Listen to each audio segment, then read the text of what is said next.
And if you look at future, actually, they're holding on to some gains. Certainly the DAX futures, FTSE futures gaining 0.4%. I would say, of course, it's all about the jobs. But then there's this divergence between the Fed and the ECB, and it just hasn't worked in the past. So traders are already starting to test that. Yeah, to what extent can the ECB push ahead in terms of that hawkish policy relative and currently in terms of the context, at least comparatively versus the Fed, is indeed a big question.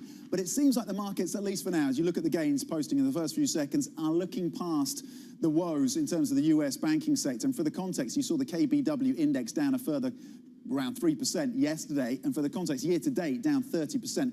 Those problems remain significant. PacWest falling by a record. Here in Europe, though, the Spanish IBEX currently getting 0.7%, maybe betting as well the ECB. Yes, they're coming through with 25 basis points. They may have another one in the pipe, but are they also looking at some point later this year to be turning as well? Certainly you saw that bet playing out in German debt yesterday. The FTSE 100 gaining 0.5%, despite the pressure that's going to come through in terms of iron ore and maybe weakness in the mining sector. We'll check in on that in just in the next couple of seconds. Over in France, gains of 52.7%. Let's have a look cross asset then. There was a lot of movement, of course, at the front end in terms of yields. For the week, you saw the 2-year yields coming in about 22 basis points. Currently a little unchanged, 379, but well below that 4% level that we saw just a few weeks ago. The futures in the States pointing to gains of 0.4% after the losses of yesterday. Again, the tug and pull between the market's expectations of cuts with the rate, terminal rate, getting down to 4.2% by the end of this year versus the commentary from Jay Powell says, yeah, maybe opening the door to a pause, but continuing to be data-led in terms of the pace of any future hikes, if indeed they come through. But the consensus seems to be forming that we are now in pause territory for the Fed. 110 on euro, dollar getting a boost from softer dollar. And by the way, it's going to be the worst week in about a month for the greenback, currently up 0.3% for the single currency. Brent, $73 a barrel, gaining 1.3%, a little bit of upside coming down for the beaten down oil sector, at least in this session today, Fran. Tom, if you look at all of the 20 groups that make up the Stoxx 600, there's one lonely sector that actually is seeing a bit of pressure. That's insurance. It's down 0.2%. Everything else in the green. Now, this partly, of course, some of the earnings that we saw, some of the encouraging figures we had from Apple, that's giving a nice lift to a lot of the technology. Banks on the up, energy and media. Now, banks, of course, is surprising because we're seeing a lot of turmoil for U.S. regional banks, but a lot of the commentary saying, look, it does look relatively insulated. And then I have basic research technology. Look at that. Even insurance, Tom, right now has turned. So we have 20 groups, and they're all in the green. Okay, well, let's get more details and at least analysis and a take on what is happening with those US regional lenders. The banking turmoil, of course, continuing, as we mentioned. Western Alliance, PacWest and First Horizon led a renewed slide in the sector yesterday on mounting anxiety over financial stability. Let's bring in Tatiana Pouhan for some takes on this, Deputy Chief Investment Officer at Tobin. Good morning, Tatiana. Are you bracing for further failures in this US banking sector? Is the regional US banking sector of the US even viable at this point? Yeah, I do think, it's quite vulnerable, and I don't think that we've seen, the end of, the problems yet. So what I think is very important now is that regulators, kind of find good solutions. Because they might not have a lot of time to do so, because investors and especially depositors might get again very sort of scared about what will be the future for those banks. So, Tatiana, what's the read across? I can't make up my mind whether it means, that the rest of the financial system is fairly insulated, or whether we thought it was over and you see regional banks and then something else gets tested after that. Well, I do think, that it's a relatively insulated problem, but we shouldn't underestimate still, the impact, or let's say the relevance of the regional banks in the US banking system. So it's quite important, actually, in terms of, consumer finance, in terms of mortgages, and so on and so forth. And so that's why, it's actually quite relevant to solve the issue. And I think also it would actually not be in favor for the US consumer and for, the US financial market in general if we were to lose, these regional banks, and if, everything would end up a little bit, as it happened now in Switzerland, where we end up with just this one giant or just a few giants, let's say, and nothing else. How do you want to be adjusting your portfolio to some of these risks emanating from US banks? Well, our portfolio is already not exposed, to this regional banking sector in the US, and so that's why, we don't really have to make adjustments. But very clearly, we would be very conservative, in making new investments in those banks at the moment, and we wouldn't recommend, to take any bets, because it's quite uncertain, if you want, in which direction it's going to go. And so we feel, it's very difficult to estimate that and to take any positioning, in one or the other direction. So, Tatiana, I mean, there are a lot of difficulties, and I guess, deciding what the market does next. What are you looking at? I know there's jobs. I know there's a lot of, central bank monetary policy questions, but what do you look at to decide where do you want to be fully invested in? Yeah, so of course, I think one question is, to look at the data, because monetary policy decisions will be very much data-driven. But, data will only, especially economic data, will only tell us with a lag what's going to happen. And so I think currently our solution to that problem is to say, okay, we don't want to take necessarily a very strong stance on one or the other outcome. We believe that currently, still like a very positive outcome, this kind of Goldilocks type of scenario is still priced too much into the market. And what we prefer in terms of positioning is actually to have a more balanced positioning and to sort of, have more scenarios actually incorporated. And we think, that's actually much more realistic. Okay, it's a conservative stance coming through from Tatiana Pouhan, who I'm very pleased to say is going to stay with us. We'll get more thoughts just in the next couple of minutes. Deputy Chief Investment Officer at TOBAM. No time to be taking bets on US banks at this point. Talking of those banks, let's bring in EMEA Finance Team Leader Tom Metcalf. Tom, loads of developments then yesterday. What is standing out to you? Yeah, I mean, I think the most sort of fast-moving one was around Western Alliance, where we had, a lot of reports, media reports that they were perhaps looking at a deal, and then they came out with an extremely strong denial about that. And so the shares sort of fell on that report, and they bounced back a little bit. And I think why that's interesting is it just shows how febrile the situation is. And, across all these banks, whether it's PacWest, we saw a merger deal fall apart yesterday with First Horizon. But basically, it's all going on in the space, and it's little wonder the sort of market is in a very sort of risk-off mode and very reactive. So, Tom, we're almost at the weekend. At weekend, a lot of stuff happens, especially with possible bank sales or takeovers. What are we expecting? Yeah, I mean, I think it all depends on the market today. I suspect it's probably not at the point where we might be seeing another rescue say, but of course, this is when it normally happens over the weekend. Sometimes the government step in surprisingly.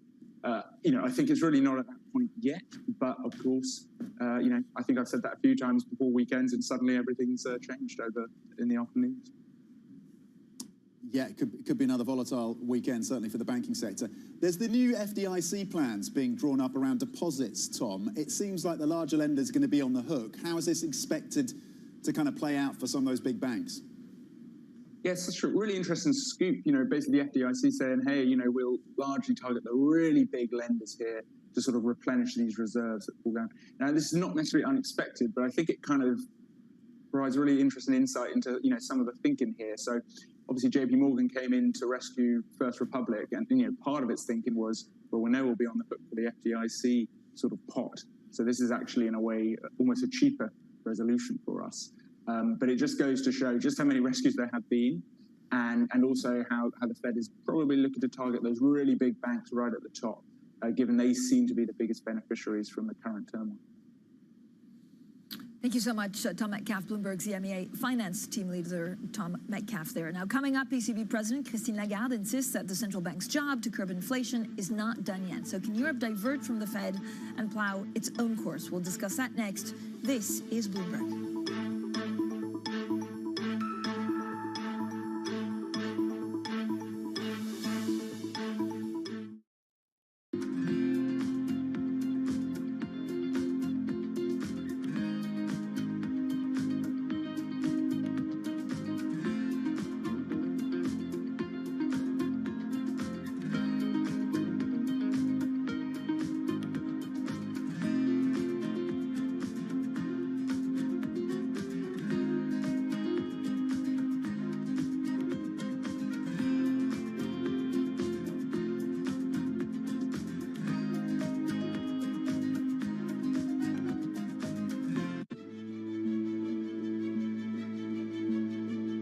What do you like most about your job? I think the people. I mean, ultimately, we're a people business. A lot of what my job is as CEO of the company is to give those people sort of motivation, to tell them where we're going, to encourage them to come up and do their best work, to encourage them to collaborate. Sometimes you sort of think you're almost a psychologist, as you are a business leader, I think, sometimes. And so what's your best piece of advice? I love pitches. I love being sort of leading from the front, if you like, and spending times with teams. I love to see the work that we're doing. When we pitch for a piece of new business, often when we come together. So I guess I try and put myself in the seat of the client. And what's the client going to think when they see this work? Are they going to be excited? Is it going to turn their brand around? How's it going to resonate with their consumers? So as much as possible, I think probably I try and play that role.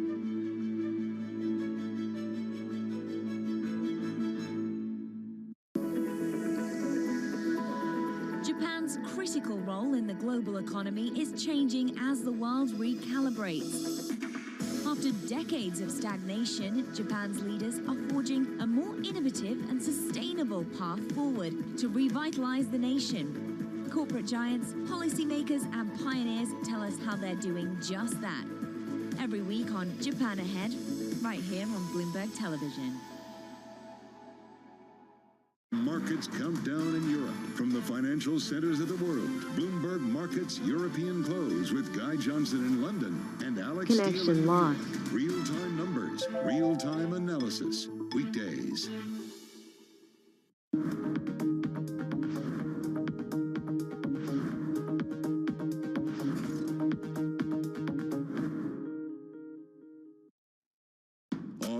Turn to the U.S. job market. There are already some signs the labor market is going to weaken. We've just started to see recently claims just tick a little bit higher. Today, Tom, Jonathan, Lisa, and Mike will bring you crucial data and expert analysis at terminal speed. This is a really, really good report for minorities. Can we get a painless disinflation? This is a chairman that wants a 4.x% unemployment rate. The microdata doesn't show that. The April jobs report, today on Bloomberg Television and Radio.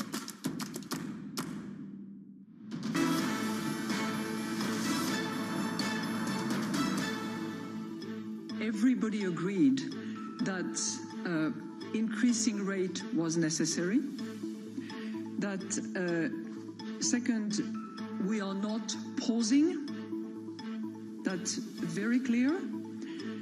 Third, we know that we have more ground to cover on the basis of the baseline that we had, which is still guiding us until we have our next projection exercise. It was sensible in view of what I have told you to return to a more standard increment with the understanding that based on the information we have today, we have more ground to cover and we are not pausing. That's extremely clear. That was ECB President Christine Lagarde at her press conference yesterday. Now, 25 basis point interest rate from Frankfurt yesterday. It's the ECB's smallest rate increase yet in this hiking cycle. However, President Lagarde did insist that the central bank is in no mood to pause, despite a hint by the Fed on a possible halt just days ago. Well, with us, Tatiana Puhan, Deputy Chief Investment Officer at TOBA. And Tatiana, if we do see the divergence, and thank you so much for sticking around with us, is it really possible to pull away from this gravitational pull of U.S. policy? Could the ECB even manage if they really want to divert?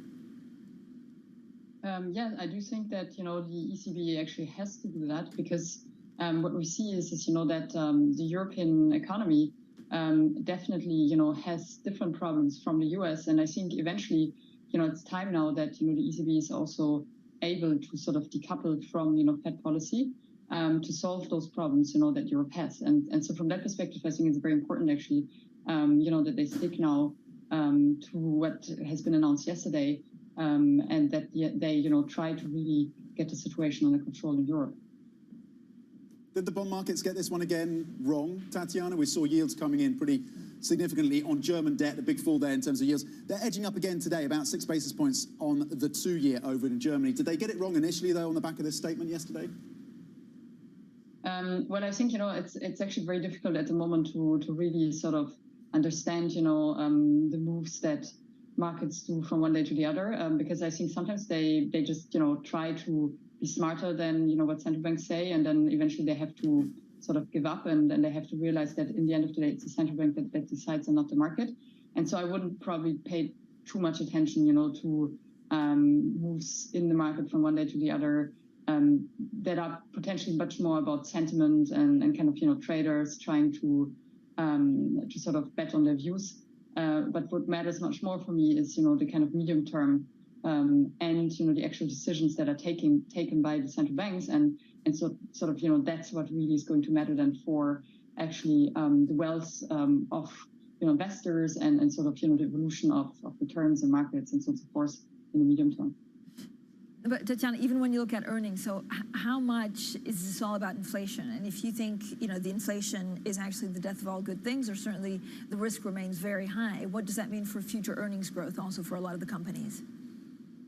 Yeah, well, so I think, we shouldn't underestimate that a lot of companies, in particular in Europe, they've been able to push through price increases, quite important price increases, on the back, of all of these kind of inflation perceptions and so on.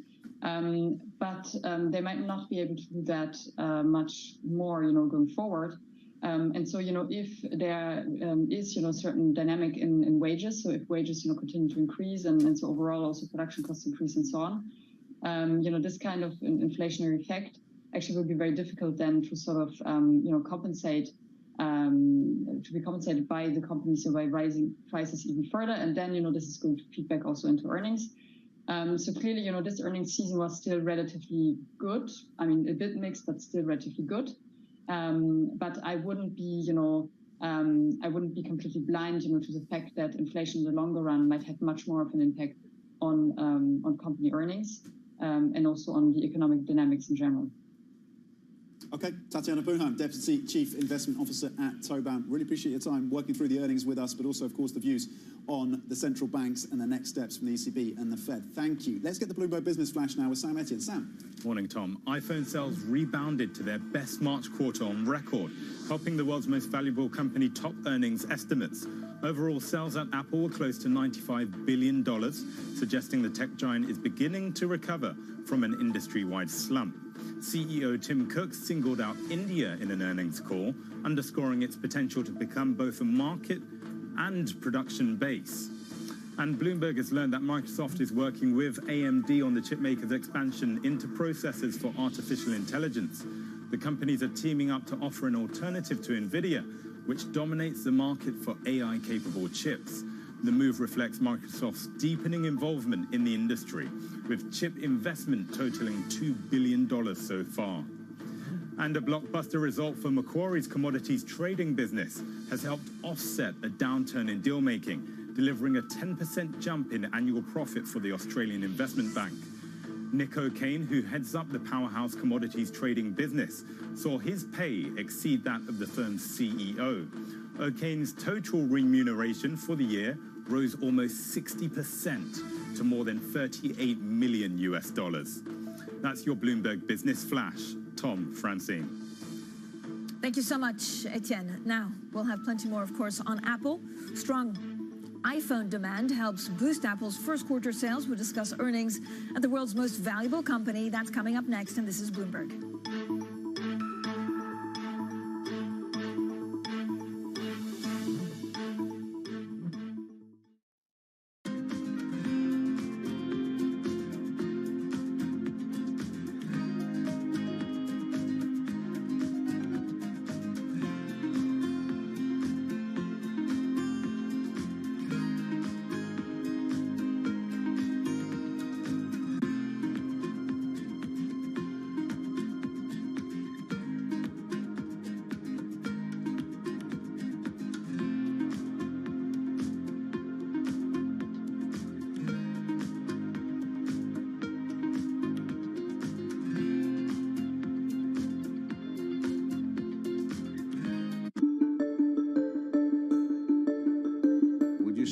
race relations in the United States are much better than when you were growing up in Mississippi, or do you think we've made less progress than you think we should have made?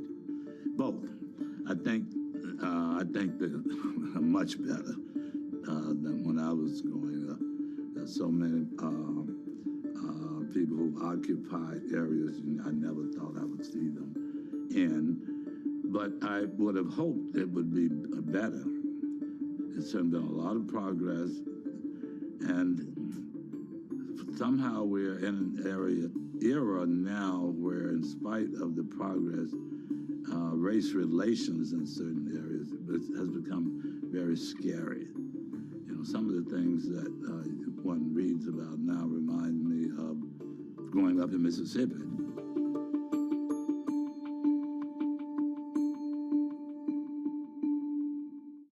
People ask me all the time, what is the key to being a really good investor? And I tell them it's to surround yourself with and work with the best investors you can find. On Bloomberg Wealth, I'm going to take you to meet the greatest investors in the world, the people that I would like to have managing my money. While I like home runs and grand slams in baseball, at A-Rod Corp here, we shoot for singles and doubles, and we definitely never want to strike out. Information you want, analysis you trust, everything you need to get set for the start of U.S. trading. Watch Bloomberg The Open with Jonathan Ferro. Weekdays on Bloomberg.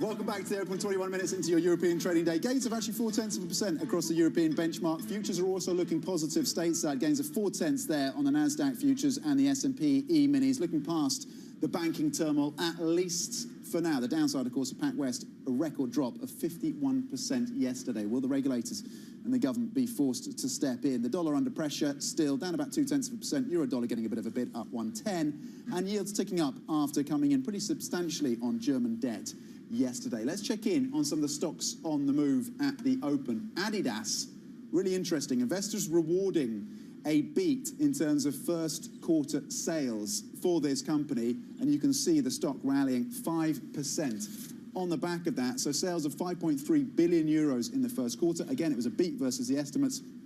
Still, they've got to work through this inventory issue. They've got a big pile of inventory. Part of that is the Yeezy products as well. 1.2 billion euros of unsold Yeezy products that they need to shift. If they can't shift that, executives are saying they still face a maybe 700 million euro loss by the end of this year. The airlines are doing well as you can see from the likes of IAG. We had some earnings coming through from this company, of course, the parent company of British Airways, raising their full-year earnings outlook and reporting a surprise profit. They're seeing very strong demand for the summer months. That propelling the owner of Iberia and British Airways by 4% in the session so far. Telecom Italia also jumping this morning. Telecom Italia gaining as it asks for higher bids for its landline network. They're getting a number of bids coming through. They've upped the ask, and that is propelling the stock price over at Telecom Italia. Fran. Now, Apple has announced a $90 billion share buyback after second quarter earnings topped estimates. The result was driven by better than expected iPhone sales, which helped the world's most valuable company actually weather an industry-wide downturn. Now, for more, let's bring in our Bloomberg tech reporter, Aggie Cantrell. Aggie, good morning. So iPhone sales really drove the company's revenue this quarter, but still they slumped compared to last time. So what's the key takeaway? Yes, so the crucial thing here is that this really seems to be driven by the iPhone, as we see Macs, for instance, dropping compared to last year. But that's almost inevitable because we've seen the last few countries, especially in Asia, reopen in this last year. And that means that there have been less personal PC sales. That's quite an understandable trend. And we've heard it across the board up until this point. The other thing worth pointing out, as you did, this $90 billion share buyback, this mega share buyback, is obviously interesting to investors, but also when you look at how they managed expectations this quarter, they were saying that they were warning people that there could be a 5% or around 5% sales drop. So a 2.5% really doesn't look that bad. So it's really about Apple communicating how they're going forward and also being able to manage expectations. And part of going forward is clearly going to involve India. India being mentioned a number of times in this earnings call. India front and center in terms of the strategy longer term for Apple. Yeah, 19 times I counted that India was mentioned on this earnings call, and it's part of a bigger emerging market trend that Tim Cook is really betting on. So when you look at India, of course, we already know about their relationship when it comes to a production line coming out of India in order to de-risk some of their supply chain when it comes to being heavily reliant on China. But it's not just about production. They see India as also a crucial market. He characterized it as a tipping point, a country with a huge and burgeoning middle class. But this isn't just an India story. He sees the middle class of a lot of emerging markets coming out and buying iPhones. That means Indonesia, Philippines, Mexico, that were all mentioned on that earnings call as places that have really boosted their Apple revenues this quarter. And Aggie, this really comes as a relief for a lot of investors because we had Qualcomm, which is a supplier, earlier this week, warning about a downturn ahead. So how do you match up the two? Yes, so essentially it's something depending on the difference between the suppliers of these big tech companies and the consumer products at the end. For instance, we also saw Intel saying that they're now seeing some green shoots this quarter after the lackluster PC sales of the last quarter. So it's about matching that supply to the consumer demand and making sure that those two line up going forward. Of course, for a long time during the pandemic, there was this oversupply and then a real demand. And so now it's about now that countries have reopened, it's about finding that balance in between the suppliers and the consumer tech itself. Aggie, thank you so much. Aggie Cantrell there, a tech reporter. We also got sidetracked. We're talking about Apple, and then we had a good conversation about the virtues of eating an apple a day. Not a fan. Tom loves it. You're such a Brit, Tom. You love the jazz apples. It's the crunch, the sweet. The Bramley, actually, is there. The Bramley. Front and centre, yeah. Put the jazz to one side. It's the healthy start to the day. It's not exciting. News you can use. There you go. Should we look at iron ore? Yeah, let's have a quick look on iron ore. Plummeting in the session. Kind of $98 is what you're getting per tonne. So well below that $100 a tonne level. This on concerns about the lackluster demand coming through from China around the steel makers, of course. Construction sector, housing market woes there. Pressure coming through for iron ore. Plenty more coming up. Stay with us. This is Bloomberg.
So is there more pressure when you're trying to win a basketball championship than when you're trying to please investors? Where's the greater pressure? Oh, I think it's definitely trying to win a championship. It's hard because a lot of, like when you invest, and you know this, when you're investing, you can control a lot more things. When, you know, on a basketball court, you can't control whether somebody's going to make a shot. You've got to get lucky. And what's the greater pleasure, making 5 times your money on a distressed debt investment or winning the NBA championship? They're both fabulous. I wish I could do one each year. That would be great. But I think there's a great feeling in being right on an investment that you've done a tremendous amount of work and you've made money for your clients, which I think is great. I think winning a championship it's a very surreal feeling because there's a whole city or state that is actually behind you. You know, we had 70,000 people at the finals, and we had them all outside You had 17,000 in stands, and then literally like 60,000 people outside. And when we won, like just the joy that you had brought to the city was phenomenal.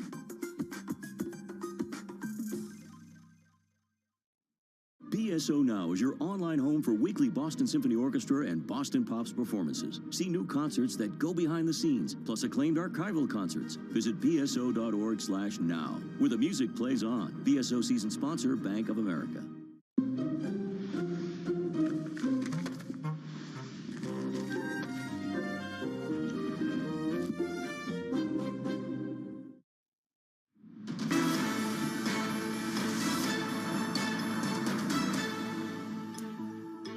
Welcome back to the Open, everyone. 30 minutes into the European trading day, and here are your top stories. PacWest, First Horizon, and Western Alliance lead another slump in bank shares, unable to shake concerns about the sector's viability. European stocks and U.S. futures point higher as traders prepare to scrutinize today's payrolls report for signs that the labor market pressures continue to ease. Plus, German factory orders fall the most since the pandemic as manufacturing continues to drag more than other parts of Europe's largest economy. So, Tom, when you look at the markets, what are things looking like? Yeah, it's a decent open. It's a decent start to the Friday session. Arguably, the market's looking past, at least for now, the woes in the US banking system and sector to focus in on the job numbers, the non-farm payrolls, of course. The survey is you're going to get about 185,000. Of course, we'll see if that comes through later this afternoon. So well down from the numbers that we saw, plus 200,000 in the previous month, the month of March. We're looking at the April data that comes out later today. Will that lock in the view that we are now solidly in pause territory from the Fed? Gains across the European benchmark of 0.4%. The DAX is up 101 points, gaining 0.6%. Here in the UK, the FTSE 100 on coronation weekend, as we lead up to this bigger weekend for the royal family, up 0.7%. Basic resources seem to brush off the pressure coming through on iron ore. Talking of which, let's zero in on these sectors then. Banks, autos, basic resources. Top of the list is energy. You've got a bit of respite coming through for oil. Gains on Brent and WTI. We know that OPEC Plus are going to be meeting in early June. Will they come through with another cut? Currently, energy, the top performing sector, gains of 2.3%. Banks also doing well, up 1.8%. And as I said, basic resources as a sector brushing off the pain coming through for iron ore. 4 sectors in the red. Utilities, bottom of the list, down 0.3%. Fran. So, Tom, after a difficult winter, the European Union is looking to shield itself from future energy price swings. Now, it's aiming to ease volatility with a new gas buyers club. The scheme actually connects a pool of natural gas purchasers with sellers via a platform launched last month. Now, companies have already started submitting demand projections, which will be aggregated for sellers to submit offers. Our Europe correspondent, Maria Tadeo, is joined now by the architect of the project, the European Commission Vice President Maros Sefcovic. Over to you, Maria. Yes, good morning, Francine, and we are joined by the man himself, Mr. Sefcovic. Thank you very much. Let's talk about this platform, because some say it is a buyer's club, others say it's a gas cartel. How would you define it, and what's the goal behind it, essentially? I mean, the goal behind it, and actually my message today is that we are opening new gas marketplace in Europe, and I think that all global international suppliers of gas should come and should bid, because we will start the tendering already next week on the 10th of May. So far, we concluded the first round when the buyers could place the order on our platform, and we did it on the 2nd of May. I have to say that the response from the gas companies exceeded our expectations. So we have more than 100 companies participating. 65 companies want to buy the gas.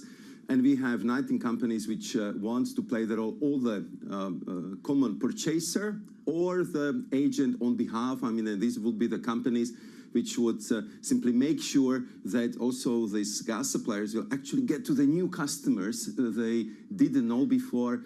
SMEs from Central Eastern Europe, fertilizers producers, steel workers, aluminium smelter guys, and all this, I think, is just clearly opening new opportunities for suppliers, but also for buyers of the gas. So it's like you're playing the matchmaker here. Exactly. Maybe not on romantic terms, but definitely on price terms and on volume. And I want to pick up your thoughts on the price, because we saw last year, at the end of the summer, it really skyrocketed. There was really fears that this was going to break the European industry. Obviously, then you intervened the market. There is a new normal in the gas market, some would say, but for you, are prices the way they are? Is it still too high? this is still too high. That's clearly not acceptable for us, and we cannot accept it as a new normal. So do you have a number where you want to go? Where you want to see gas trade? We do not have the number, but it's clearly the prices we see them right now are 2 or 3 times higher than they've been before the war. And when I was talking to different associations of the industries which are really consuming lots of gas, energy-intensive industries like steelers or fertilizer producers or even textile industry. So they're telling me that the last year for them was indeed the year of survival, and that we want to go back to normal, to produce as we used to. Still, we are like 20–30% below that potential, and therefore our goal is to secure adequate volumes of gas, so to work on energy security, but also to push the prices of the gas lower, because this is what is required by our citizens, households, and industry. And some say the EU saved European households, but the industry still had a very rough year overall. The other key element, of course, beyond the price, is the storage. The European Union was able to deal with the storm in the winter, but there are 2 facts that obviously you can't forget about. One is we had Russian gas at that point that was still playing a role in the storage. That's not going to be the case this year, and everyone was very responsible to treat energy very carefully. Can you still have a year where you hit your targets of storage, but also where storage helps? Also, thanks to that response we have seen from the industry and from the member states, I'm confident we will hit our targets, which is to have at least 90% of... Can that happen again? Can you replicate that of the storage fillings before the heating season starts?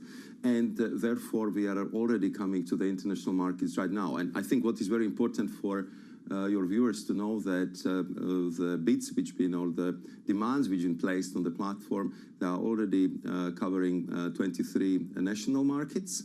They are covering also Ukraine, and they are also covering 2 LNG points for the South and West Europe. So we are covering really the whole Europe, and we do it despite the fact that we are still at record level of the gas storages right now, which is over 50–55%.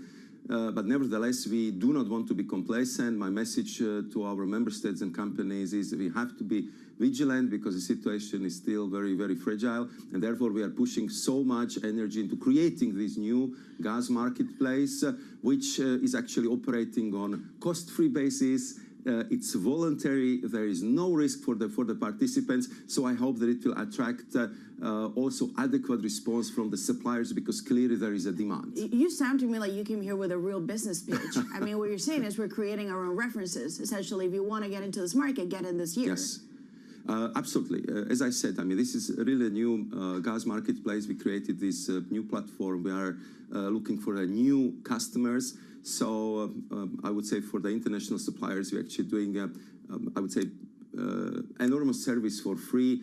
We are aggregating the demand, even from the smaller consumers, new potential customers, and they will see it in aggregated form. So they do not have to go after, I would say, the small deals, because it's presented to them in the bulk deal. And this matchmaking is done for free by us. And then the last stage, where you have really these commercial negotiations between the seller and the buyer, it's done outside of the platform. It's done on the confidential basis. We as a commission are not going to look into that. So, I mean, this was the way how we also ticked all the boxes linked with the compliance and the competition rules. And we just hope that by this we are kind of increasing the transparency and bringing more players and more competition to Europe. Well, let's see if you play the matchmaker and how many companies show up to this platform, which we obviously believe it's a way to go for the EU. Let's see how the winter looks like. But before I let you go, because we've got to let you go, I want to ask you a personal question. You followed the situation in the UK for many years. I mean, you were negotiating this big deal, the Windsor Framework, with the UK for a while. Are you want to watch or the coronation? Are you interested in watching Absolutely. that? I mean, that's on Saturday. That's a global event for sure. For sure, we will watch. And I have to say that I will watch it in much better moods, because we have much better moods in the relations between the EU and the UK. I was honored and privileged to participate in the events in Belfast when we were marking the 25th anniversary of the Good Friday Belfast Agreement. And if you, as a public official, civil servant, you can contribute to something so big, to have a peace, to improve the relations between such important partners like EU and UK, you have a good feeling about it. And now I think we just have to keep the momentum and make sure that we will have as good relations as possible between EU and UK. And you are watching. Okay. Well, Absolutely. that's good. Good to know. Well, thank you very much for joining us this morning. Obviously, Maroš Šefčovič, Vice President of the European Commission, joining us here in the studio. Tom, I'm not sure if you're watching, but he definitely is. Hey, you came in with the killer question. That was the top question. You asked it at the end. We got the response there. Confirmation the Europeans are going to be watching. Maria Tadeo, excellent stuff. European correspondent for us on the ground with that interview, of course. Thank you. Coming up, ready for takeoff, Air France KLM and British Airways owner IAG preparing for a very busy summer season. We dig into the earnings next. This is Bloomberg.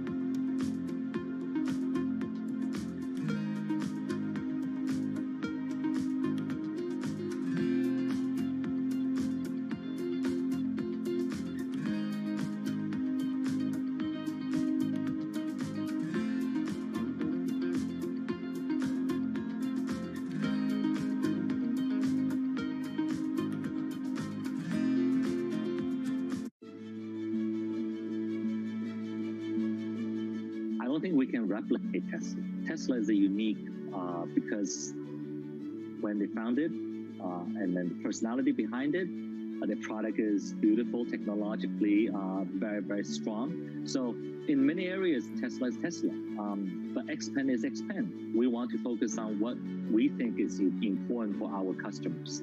Our customer like beautifully designed vehicles, either it's large SUV or sports sedan. We believe we have a very, very appealing family look that our customers is really attracted to. They like to have user-friendly features inside the cabin that has a technology feel. It's very smart. It enables them to really utilize the vehicle that's different.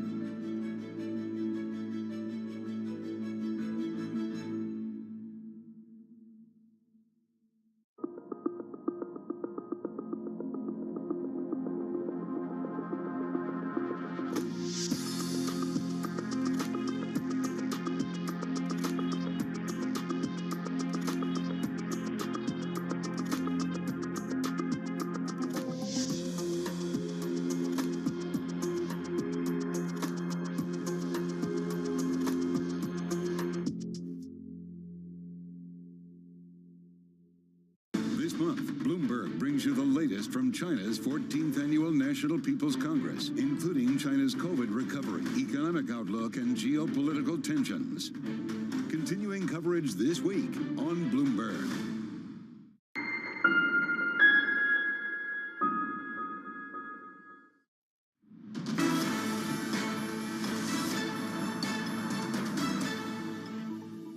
Welcome back to the Open. Big markets day, of course, jobs. This is what we're seeing 42 minutes into the European trading day. So first of all, it does seem that the banking problems, certainly in the U.S., fairly insulated to the rest of the world. We're seeing a nice lift for European stocks, gaining between 0.3 and 0.4%. And then, can the ECB really diverge from monetary policy from the Fed? That's a big question, and maybe traders will push back against that. Onto earnings, Adidas has soared at the Open after first quarter operating profit beat estimates. The German sportswear maker, though, says it still expects to post a loss of 700 million euros this year if it cannot sell its mountain of unsold Yeezy products. Now let's get more from Bloomberg's Oliver Crook in Berlin. So Ollie, first of all, I mean, a lot of the focus is on Yeezy, but what else did we learn from these figures? Yeah, there's no way to get away from Yeezy, but maybe we'll come back to that in a little bit. So basically, revenue overall was flat year on year. That was a little bit better than what analysts were expecting. Perhaps some of the positivity in the stock today, and they had an operating a margin that was down, operating profit that beat expectations. But if you break it down regionally, you had some really strong strength in Latin America, up 49%, and then EMEA up 4%, and that about concludes the good sales news. In the United States, you were down 20% in North America. Yeezy, which I guess is a term we can use now, down only 5%, and in China down 9%. And what they're banking on this year is the Samba, the sort of elegant, cool, but sort of understated sneaker. I think Tom McKenzie and the Gucci partnership did really well. Inventories are still very high, so they're working through some of that. But if you look at it, on the DAX, they're the best performer today, up about 5% and change. Since the CEO was announced he was taking over, up 75%. However, that still only takes you to the low of the pandemic back in April 2020, so a lot of room to run on this stock. I love that. Yeezy. Yeezy does it. Have we had that on a strap? Yeezy does it. Maybe I'm not original. Yeah, than that I want to see the pictures. The Samba Samba looks looks nice. nice. No more? The Samba looks good. I could do the Samba. But Ollie, the future. What does the future hold then as they try and work through these Yeezy projects? I know you're a little uncomfortable wearing your Crocs this morning. Talk us through what the outlook is. That's right. Yeah, so the outlook, this is really the transition year for Adidas. So you're not really looking for big fireworks. You had the CEO come in and just front load that monster bad news, minus $1.3 billion dollars worth of lost sales from Yeezy. But really what his focus is going to be is a term that I've seen a lot from him, which I like, which is brand heat. It's all about generating brand heat. Obviously that heat, sometimes you try to keep it in the pan, don't let it spill over and have the problem you have with Kanye. But these are very difficult relationships to strike. The Ivy Park brand, which has basically, according to the Wall Street Journal, they've dissolved because it's done so poorly. It's really about striking these relationships going forward and to really furnish that excitement. And you have in the background the kind of consumer crisis, inflation really wearing down, that's going to weigh on sales. And again, all of this inventory that they need to work through. So 2024 is really the year that they're hoping to sort of be reborn into.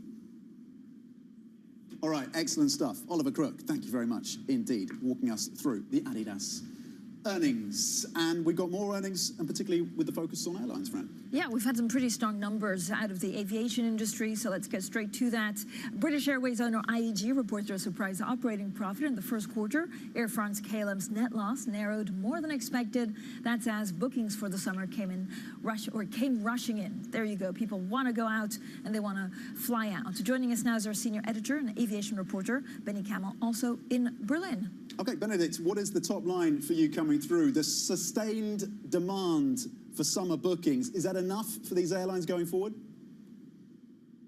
Well, it seems to be that there is a really strong return to bookings. People are saying, the airlines are saying that the bookings so far into the summer look good, and that's the crucial period. The first quarter is usually a bit of a write-off for the airline industry. They usually report a loss in the first quarter because they've come out of the busy winter season. Easter fell into the second quarter this time, so it was more surprising then to see IAG, the parent of British Airways, to report a profit for the first quarter. And you can see it in the stock there. Stock is up very healthily. On the other hand, Air France is down somewhat, and that has to do with the fact that they didn't give much of an outlook for the full year. The only thing they did say was that capacity for the full year would be at 95. Previously, they said 100%. So there's a smidge down there, and people are latching onto that. Investors are latching onto that. So you see the stock down there a little bit, IAG up. So that's sort of a slight tale of two stories there. Yeah, it's actually also quite amazing, Benny, and we've had some great Bloomberg stories on this, on the fact that the price of the ticket to travel has gone up by so much, and it will likely stay there. Is this business model changing for a lot of these airlines? Yeah, the prices really have gone through the roof, and this is a lot of this has to do with city travel, short trips to sunny places like Spain and so on. We heard from Lufthansa earlier this week that Spain in particular, Mallorca, city pairs, those are the really popular destinations, and that's where you've seen the prices gone up. We've seen on the low-cost side, Ryanair, EasyJet really urging people to book sooner rather than later because prices won't come down. And what we're seeing is that as long as people have jobs, as long as there is some sense of job security, people will still book tickets regardless of the price. Obviously, there is sort of a cap to that. At some point, prices will have to level out. But right now, there's still a lot of catch-up happening in the industry. We're still coming out of the tail end of the pandemic. So prices are still going up. People are still booking. And that essentially is pretty good for the airlines. And we're seeing it in the shares. If you look at just IAG this year, up a ton, up 25%. Yeah, and you referenced Ryanair. Michael O'Leary saying, look, prices are going to remain elevated and high for, what, 2, 3, 5 years, potentially. In terms of cargo, how significant is that for the likes of IAG? It was a factor in Lufthansa. Is it a factor here?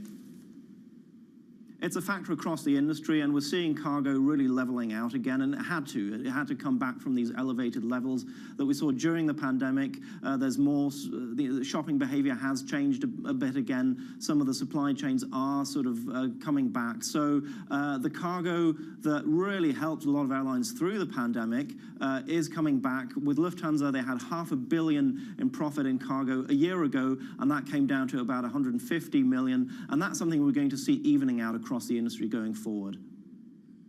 Benny, thank you so much. Benny Camel, they're in charge of our global aviation team, joining us from Berlin. Coming up, it's going to be a historic Saturday in the UK tomorrow. We all know it. We also found out the commissioner, actually the vice president of the commission, Mr. Sekfuch, will also watch the coronation. He's going to be watching, along with millions of others, no doubt, the coronation, of course, of King Charles III. It's happening tomorrow. The streets of London will be packed. We're going to get a preview for you next with Lizzie Burden. This is Bloomberg.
And says, I want to be Ari Emanuel when I grow up.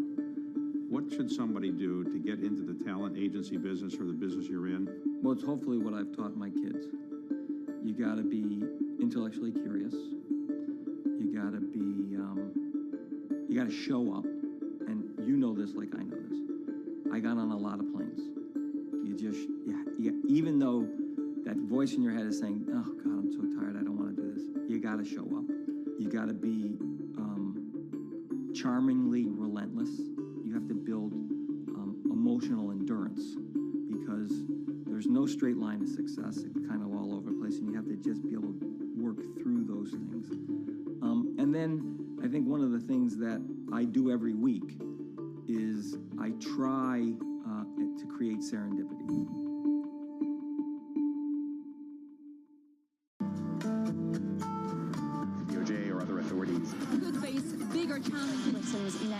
Was going to keep rate World Cup. This is a 3. As the economic picture down. So the OK is getting ready to make a decision.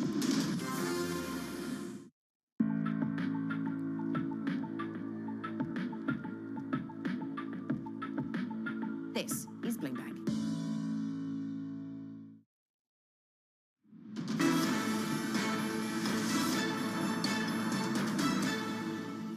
Britain's first coronation in 70 years will formally ring in King Charles III at Westminster Abbey, home to the ceremonies since 1066. At 74, he's the oldest monarch ever to be crowned.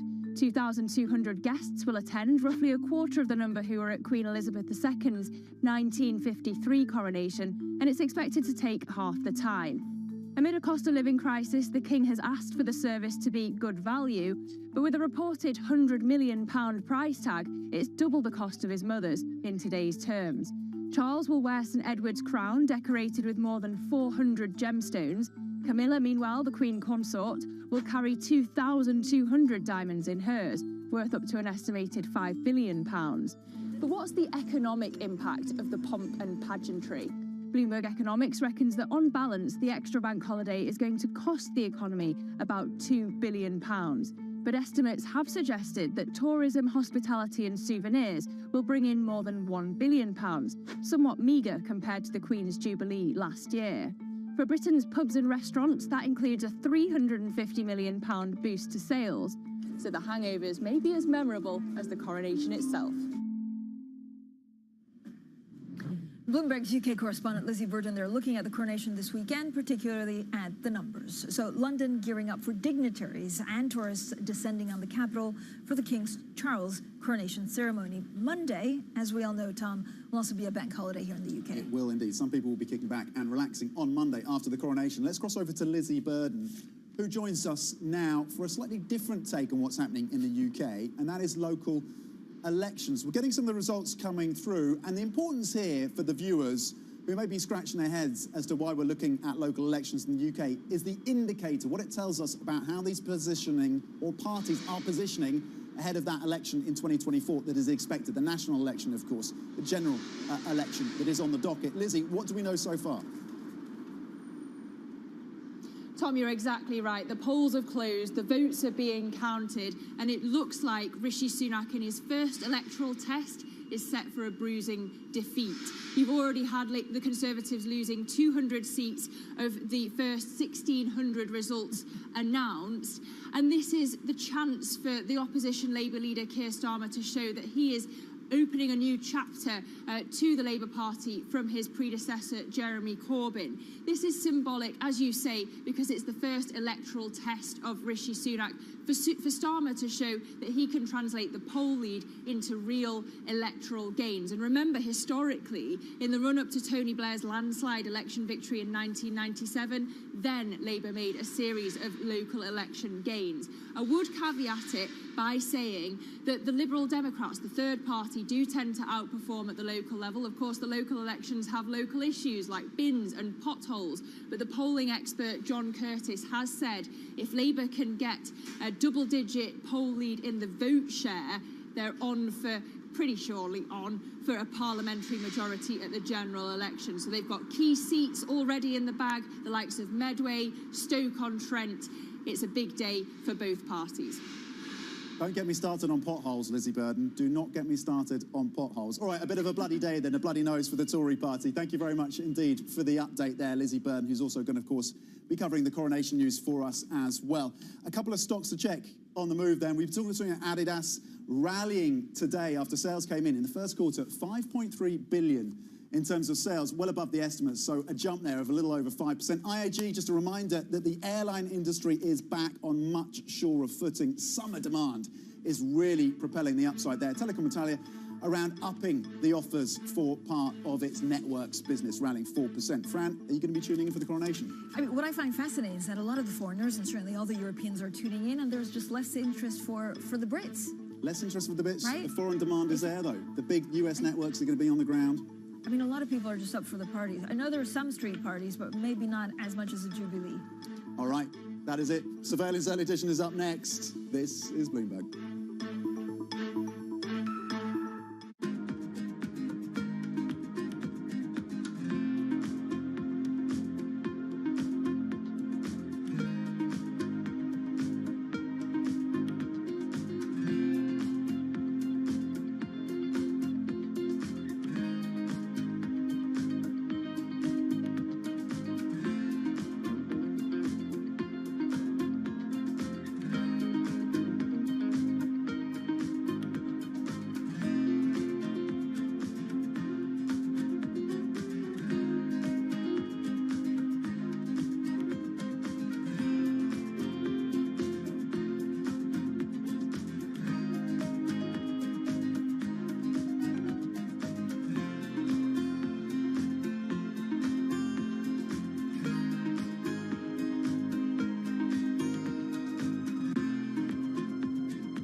The deal was the brainchild of Apollo CEO Mark Rowan. In January, Apollo closed its $11 billion all-stock merger with Athene Holding. It had already owned 35% of the insurer. Here's what Apollo gets out of the deal. Assets under management. Apollo expects them to double to about $1 trillion by 2026. Much of that projected growth will come from the merger, and those assets are especially attractive to Apollo. Insurance companies typically go after much more modest returns than buyout investors. That will give Apollo more options for investing the cash.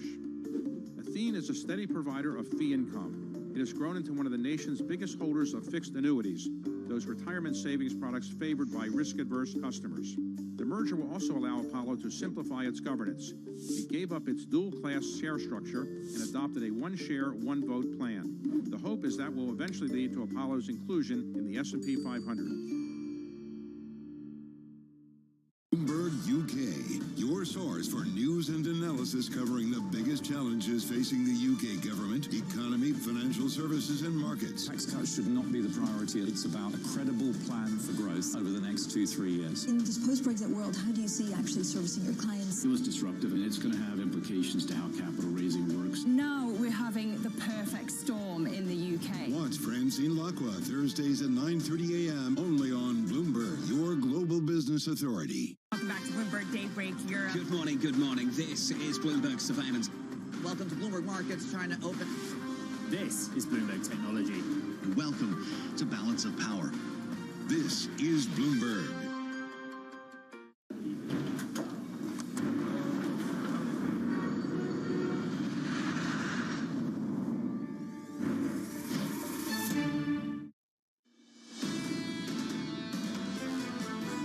This is Bloomberg Surveillance, Early Edition, with Francine Lacqua.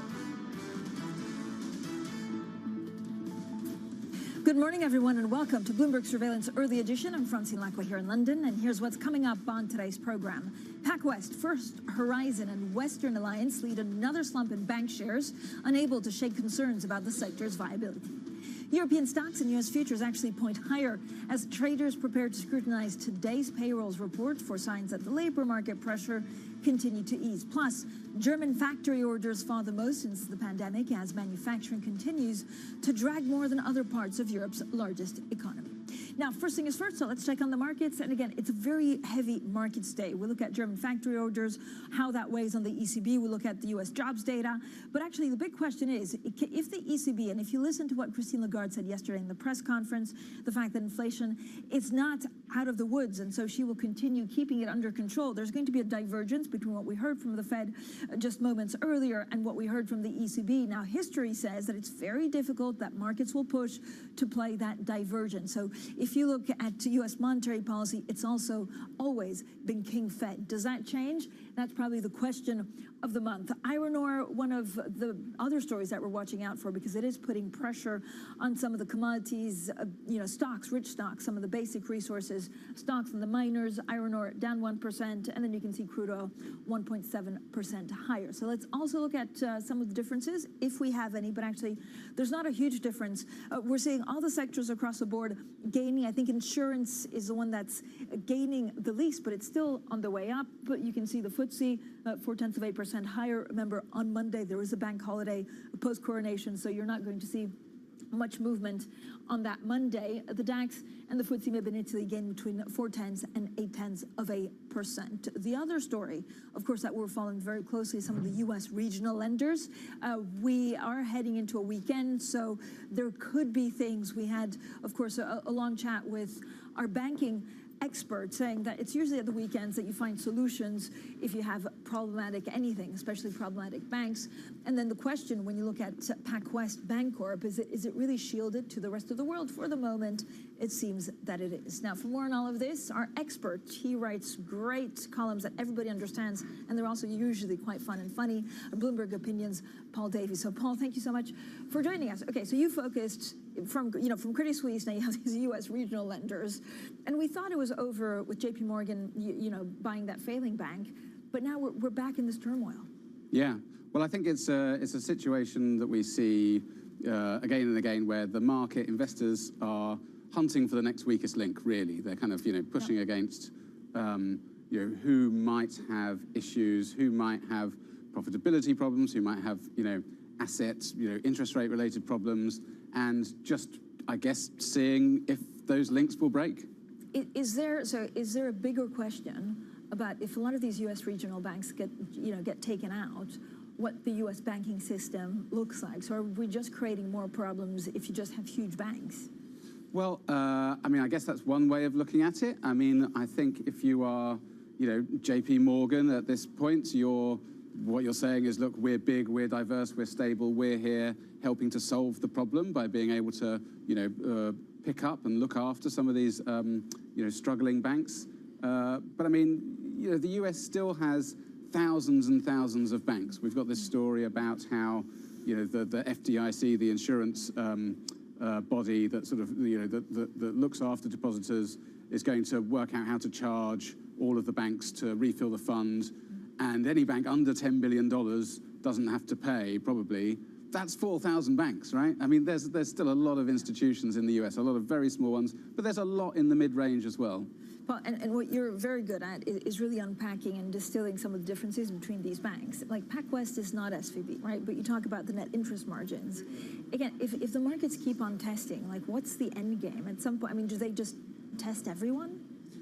Well, I guess you test things until they stop breaking, essentially. Right. So, and that could happen in several ways. That could happen just because these banks, after all, are strong enough and profitable enough and stable enough to withstand the pressure that the market is putting on them. Or it could happen because the Fed, the Treasury, has to in some ways step in and do something different that sort of, stops the fire, as it were. Yeah. So when we had SVB, then it had repercussions in other parts of the world. Are you fairly confident? I mean, this is a big question, so I am putting you on the spot. But given what we know so far, are you fairly confident that this is contained to the U.S.? So obviously, we have seen Credit Suisse. For the rest of Europe, which I've been looking at more closely, we haven't seen yet any of the same kinds of strains that we've seen in the U.S. But we had, results this week from BNP Paribas and from UniCredit, and what both of those showed was there was a bit of drift in deposits, and Andrea Orcel talked about this on his call with analysts, from smaller banks to larger banks. There is a little bit of a flight to safety starting to happen, but only in a very, very small way. But there just aren't the same kinds of strains in Europe for several reasons. One is, interest rates haven't risen as much, QT hasn't run as far, quantitative tightening hasn't run as far, deposit levels are just starting to decline a little bit for the system as a whole, not anything like we've seen in the US.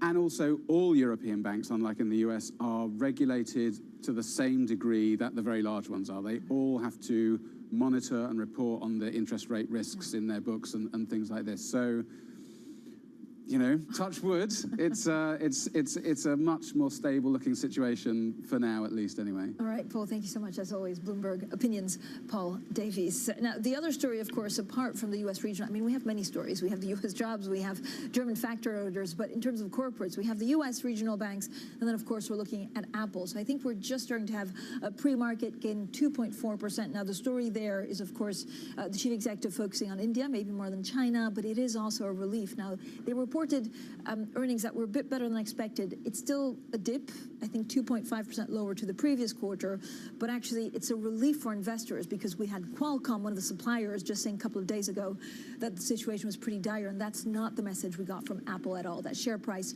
2.4% higher. Now, as expected, the ECB has raised rates by 25 basis points. It's the smallest hike yet, but President Christine Lagarde says it's far from the last move for the central bank.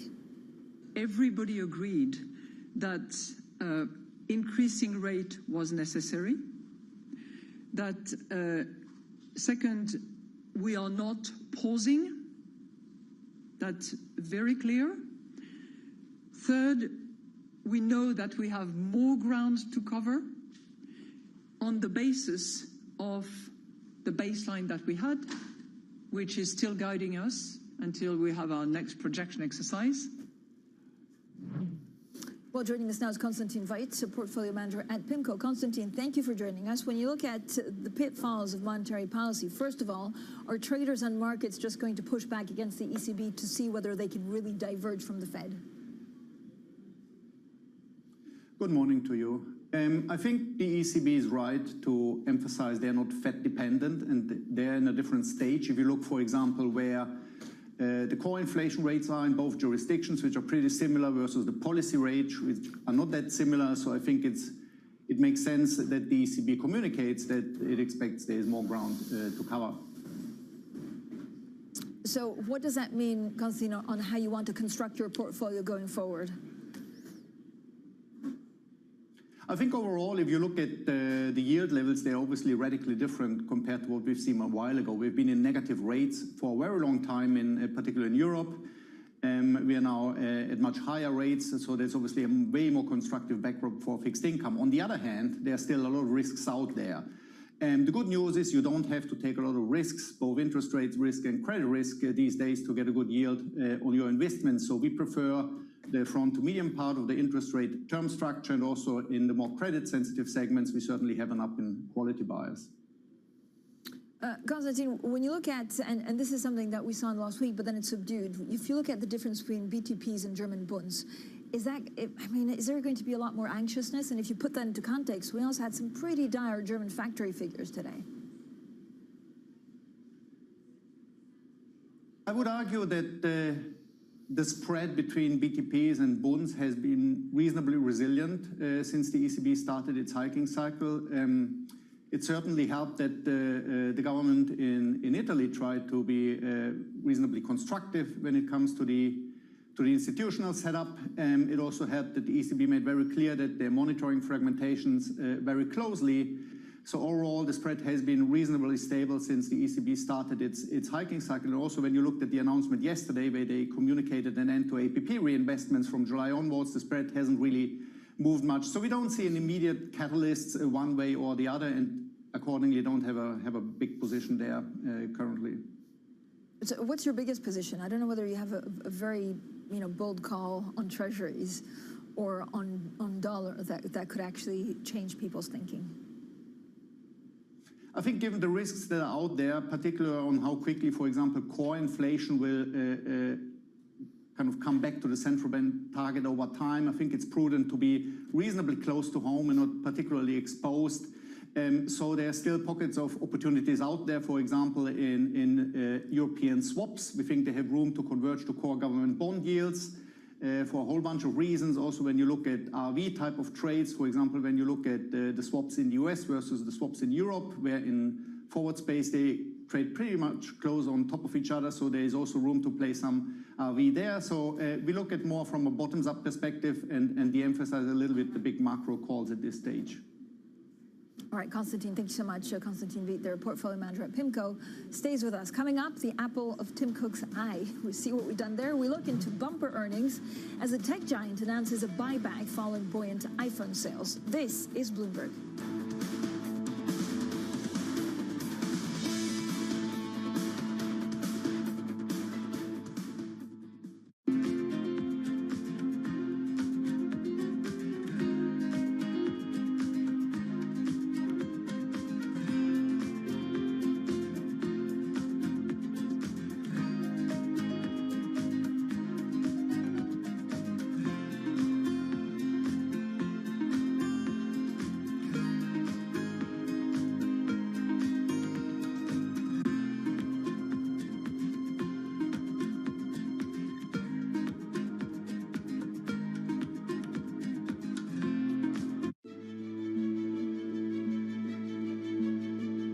What do you like most about your job? I think the people. I mean, ultimately, we're a people business. A lot of what my job is as CEO of the company is to give those people sort of motivation, to tell them where we're going, to encourage them to come up and do their best work, to encourage them to collaborate. Sometimes you sort of think you're almost a psychologist, as you are a business leader, I think, sometimes. And so what's your best piece of advice? I love pitches. I love being sort of leading from the front, if you like, and spending times with teams. I love to see the work that we're doing. When we pitch for a piece of new business, often when we come together. So I guess I try and put myself in the seat of the client. And what's the client going to think when they see this work? Are they going to be excited? Is it going to turn their brand around? How's it going to resonate with their consumers? So as much as possible, I think probably I try and play that role.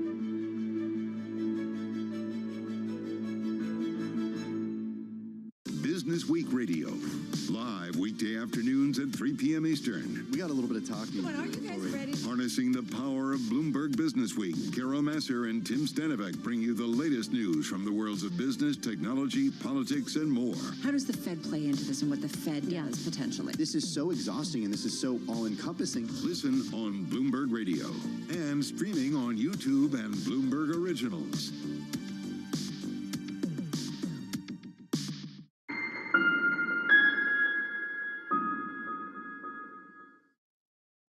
All eyes turn to the U.S. job market. There are already some signs the labour market is going to weaken. We've just started to see recently claims just tick a little bit higher. Today, Tom, Jonathan, Lisa, and Mike will bring you crucial data and expert analysis at terminal speed. This is a really, really good report for minorities. Can we get a painless disinflation? This is a chairman that wants a 4.x% unemployment rate. The microdata doesn't show that. The April jobs report, today on Bloomberg Television and Radio.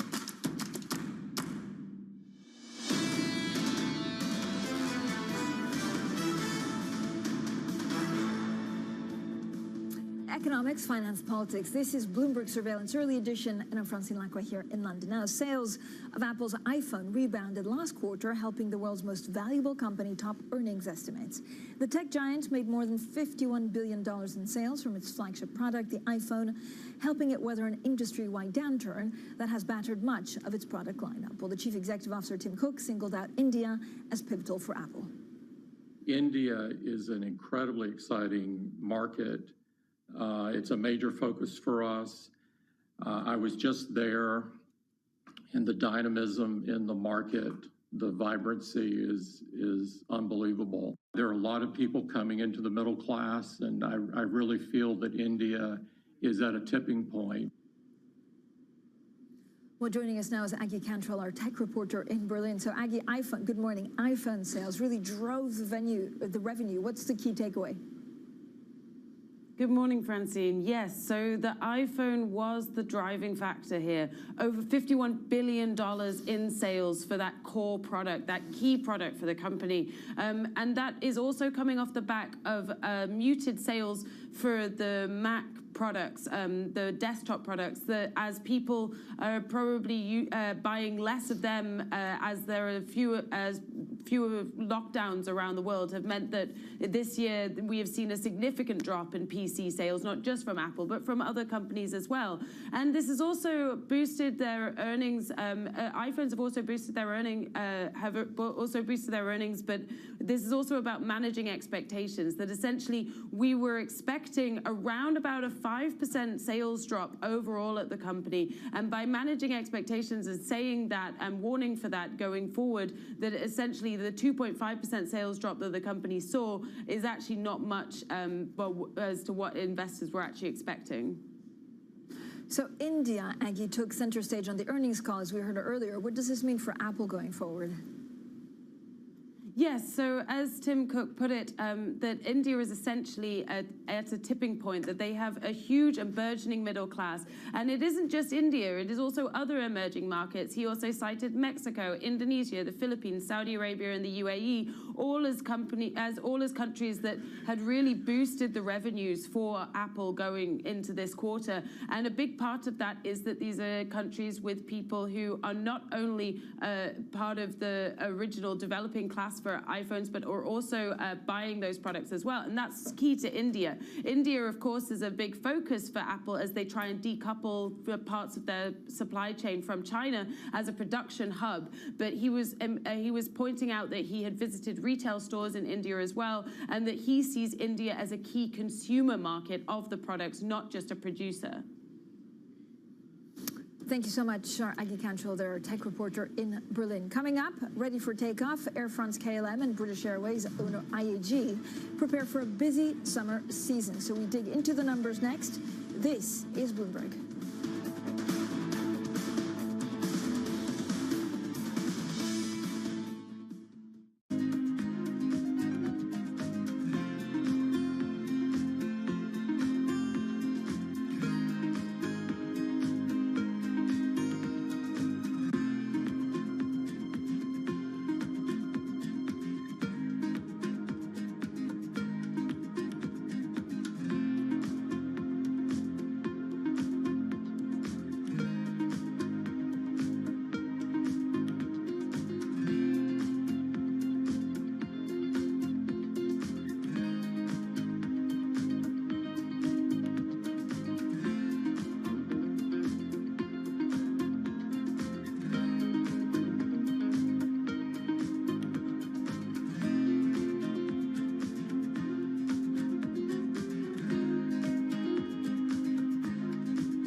race relations in the United States are much better than when you were growing up in Mississippi, or do you think we've made less progress than you think we should have made?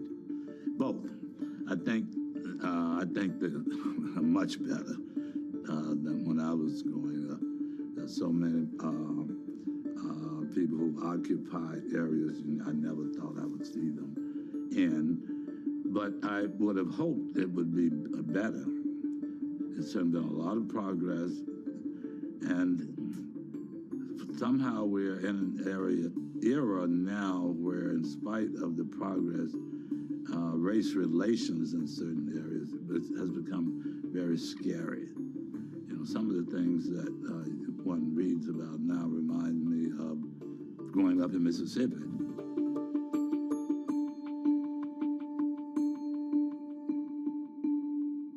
Our studios in New York and San Francisco, our expert hosts have the data and analysis about the companies you know and the startups to watch, plus the interviews you don't want to miss.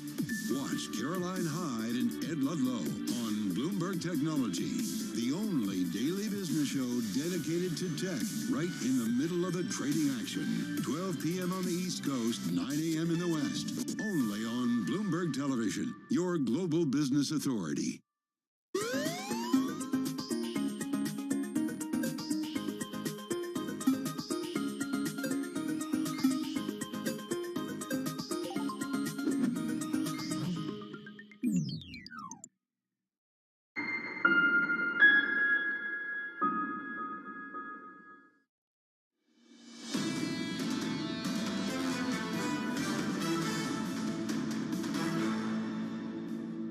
Economics, finance, politics. This is Bloomberg Surveillance Early Edition. I'm Francine Lacqua here in London. Now, we've had some strong numbers out of the aviation sector this morning. British Airway owner IAG reported a surprise operating profit in the first quarter, while Air France-KLM's net loss narrowed more than expected. Now, that's as bookings for the summer came rushing in. Well, joining us now is Sid Phillip, our aviation reporter. Sid, you always make us smarter, and actually anything that we ask you, you know the answer to. I mean, this is different, right? It feels better if you're IAG than if you're Air France. Exactly. So I think IAG surprised the market with the sort of positive expectation about the profit sort of turnaround and sort of surprise profit that they posted.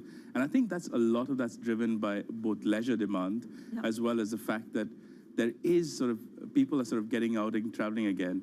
Air France KLM slightly more muted. They aren't being as sort of, they aren't really talking about what their outlook is for the year. And so I think that's the sort of the dichotomy that they have in the industry. And I think IAG especially, I mean, IAG's got a sort of fleet of diverse airlines. They've got Aer Lingus, they own Iberia, they own British Airways. And each of them have a slightly different dynamic. Yeah. But like, so Iberia is doing really well on business travel as well as leisure travel to Latin America. We've seen British Airways do well on transatlantic travel, and that's mainly driven by leisure. And they've been saying that business travel hasn't come back. So I think there is sort of very different results within those results. And I think at the moment, everyone's sort of looking forward to summer, and summer is really being driven by leisure travel. And essentially, people are willing to travel even as sort of capacity remains constrained. But so what I'm trying to figure out, and you're the expert, so you'll be able to tell me better, is that every day I have someone saying like, look, I want to travel here, there, and it costs like 800 euros just to get to Milan. I mean, prices for tickets are so expensive. Is this again because of revenge traveling, or did we lose routes, or is this just another leg in aviation? So it's a big mix of both. So one, there is like insane demand at the moment, and that's driving up prices. On the other hand, you also have airlines that are sort of they've had retrench in certain routes, and so capacity is limited. And while carriers are bringing back capacity, none of them are yet back to 100%, especially for the legacy carriers like British Airways and others. So I think because constrained capacity combined with the fact that demand is so out of the market at the moment, that's really driving up prices. And for the airline industry, which has had sort of a battering during COVID, this is really good news because oil prices have come down. And so essentially they can make more money at the moment at a time after sort of making such big losses for the last 2 years. All right, thank you so much, Sid. I did tell you, Sid always has the answer. Sid Phillip there with the very latest on the aviation industry. Now let's get straight to the Bloomberg First Word News. Here's Alex Morgan. Hi, Alex. Hi, Francine. Good morning. German factory orders have seen their largest slump since the pandemic as manufacturing continued to fare worse than other parts of Europe's largest economy. Demand has declined 10.7% in March. That's much faster than was expected. Services in Germany have been doing better recently amid robust demand from consumers. The ECB has delivered its smallest interest rate increase yet in its inflation fight, but insisted the move won't be the last. Downshifting to a 25 basis point hike, the central bank's president, Christine Lagarde, says it's clear the ECB is not pausing and future decisions will remain data dependent. The new deposit rate of 3.25% is the highest since 2008. And Ed Sheeran has won a closely watched trial over claims he copied key musical elements from a 1970s song by Marvin Gaye. A federal jury in Manhattan delivered the verdict. That's the second time the pop star has successfully defeated copyright claims. Last year, a court in the UK found he didn't copy from another song to create his hit, Shape of You. And the number of people smoking cigarettes in the US has sunk to its smallest level since 1965. Latest data shows just 11.5% of Americans smoked cigarettes last year, as beating a target set by the US government. However, about 1 in 5 adults reported using a tobacco product, with e-cigarette use rising to 4.5%. That's global news powered by more than 2,700 journalists and analysts in over 120 countries. I'm Alex Morgan, and this is Bloomberg. Alex, thanks so much. Now, PacWest is leading some of the regional bank stocks in the U.S. up. If we have a look at the board, look, we did see a pretty bruising rout, and now PacWest shares gaining as much as 12%. Look, Piers, Western Alliance Bancorp, First Horizon also gaining. They're joining a broader rally across U.S. stock futures ahead of the jobs data due later today, and then we're going on to the weekend, so we'll see exactly what happens there. We'll have plenty more on the U.S. regional banking sector. Again, shares up. We dive deeper into that story. That's coming up next, and this is Bloomberg.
We can replicate Tesla. Tesla is a unique because when they founded and then the personality behind it, the product is beautiful, technologically very, very strong. So in many areas, Tesla is Tesla, but XPeng is XPeng. We want to focus on what we think is important for our customers. Our customer like beautifully designed vehicles, either it's large SUV or sports sedan. We believe we have a very, very appealing family look that our customers is really attracted to. They like to have user-friendly features inside the cabin that has a technology feel. It's very smart. It enables them to really utilize the vehicle that's different.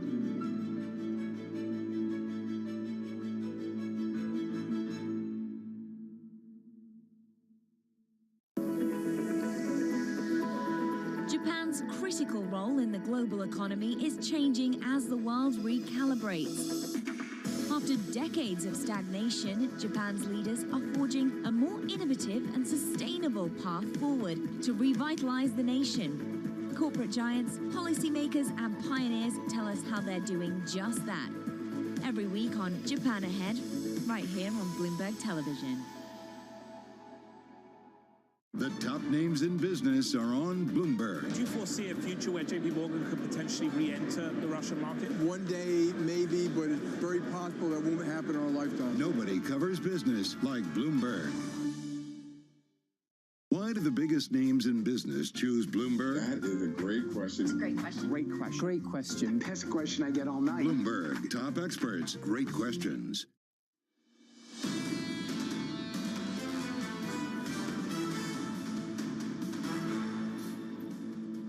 PacWest, First Horizon, and Western Alliance shares pair some of yesterday's sharp declines, but concerns continue to swirl around the sector's visibility.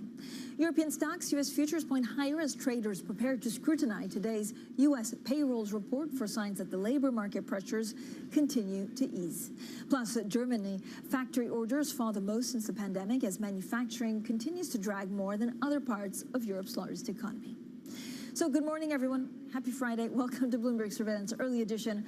I'm Francine Lacqua here in London. So we were just talking about some of the regional banks, so let's have a look at what they're doing pre-market. The focus after the sell-off that we had yesterday is actually gains across the board for some of these regional banks. Look, be careful, or at least take it with a pinch of salt. So first of all, there's a lot of rumors swirling around about possible takeovers or possible sales.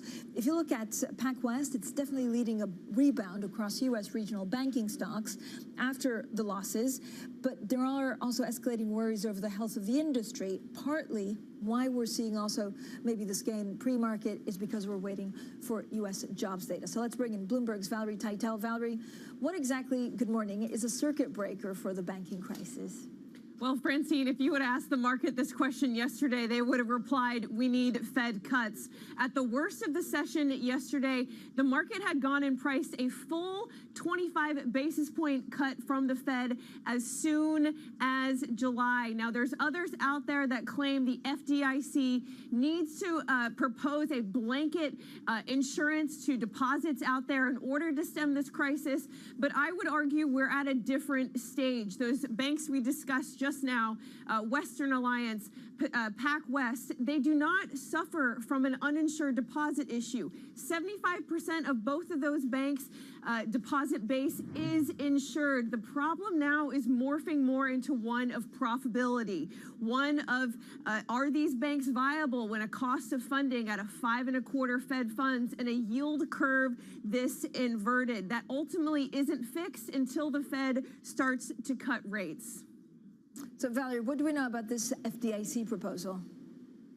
So we've heard from Bloomberg reports that the FDIC is planning to announce their special assessment as soon as next week. This is to recoup the $23 billion worth of losses from the first round of bank failures in March. Now, it's been reported that they want to put most of the burden of this fee on the larger lenders out there and exempt some of the smaller ones, up to $10 billion in assets, but possibly $50 billion in assets if they have a smaller deposit base.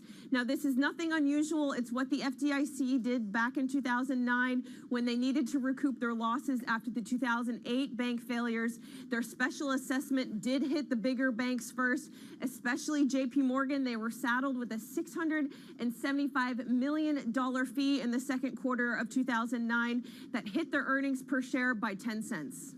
All right, thank you so much, Valerie Teitel there with the very latest on the banks. Now, we're getting, of course, data. The big data point that we're looking at is in the U.S., that's jobs, but we are getting a little bit of construction PMI for the month of April here in the U.K. Again, a little bit backward-looking, rising to 51.1, a touch better than forecast. And, of course, that's a tale of two countries when you compare it to the factory orders out of Germany that were a big disappointment. Now, my next guest is Chief Executive of International Property Development Company, Donati Immobiliare. They represent almost 2,000 young construction industry entrepreneurs as president of ANCE. Giovanni. Angelica Donati, welcome to the program. It's always great to catch up. So a lot of what you do, of course, is based in Italy. We usually catch up when there's a political crisis. So it's also refreshing to have you here when there's no political crisis for the moment. Are supply chains getting easier? What's the construction industry looking like? So the construction industry had a big boom back in 2021 and in 2022 post-COVID. So we were in Italy, but also across Europe, the driving force in the recovery. Just to give you a few numbers, in 2021, 33% of GDP growth, so a third of GDP growth, which was the highest in Europe, almost 7%, came from construction. In 2022, it was 22%. So it was a strong boost for a sector that's only about 10 to 15% of national GDP. So construction has been growing, but it suffered and is suffering from very strong supply chain constraints because obviously inflation. So inflation is at historical highs. I think the last time it was this high, I wasn't even born, so it's been a while. And also there were massive supply chain issues, especially around items such as Corten steels because of the war in Ukraine. All the big Corten plants are in Ukraine. Now that has subsided, so production has been able to kind of go back to somewhat a normal rate, but still the prices have not gone down. Andrea, are you expecting, I mean, if this is normalizing, and this is a question of trends, when it normalizes, will the trend continue to normalize? When are we expecting, I guess, an easier environment for a lot of the construction companies based in Italy? That's $1 million question. So the fact is that with the recovery fund monies being spent, which are almost 200 billion euros in Italy, of which about 50% will be spent through construction projects, we have a very tight time frame to do so. So it's 2026. The infrastructure and other projects that are being built need to be completed and operational. So even though the kind of COVID-driven supply chain constraints and inflation might start to subside and are starting to subside, I can't imagine that prices are going to go down anytime soon because now, in the tail end of this year and next year, you'll have all the big projects coming into play. And so there will be a price pressure regardless. I mean, is it easier or is it more difficult to find workers in the construction space? I mean, this is also one of the shortages that we talk a lot about here in the UK, but also elsewhere, including Italy. It's a global problem. So there's numbers that predate COVID, which show that there's a massive lack of new talent, new workers coming into play. The average age of construction workers is over 50. I think it's around 55 globally. So the problem was here before everything that happened in the past years.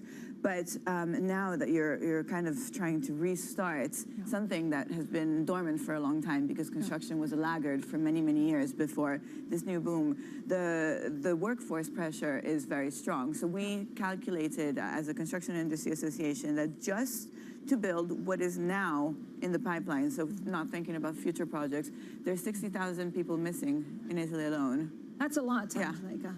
And with the China reopening, does it also mean that it's going to be more difficult to have access to materials, or you have access but the price just goes up?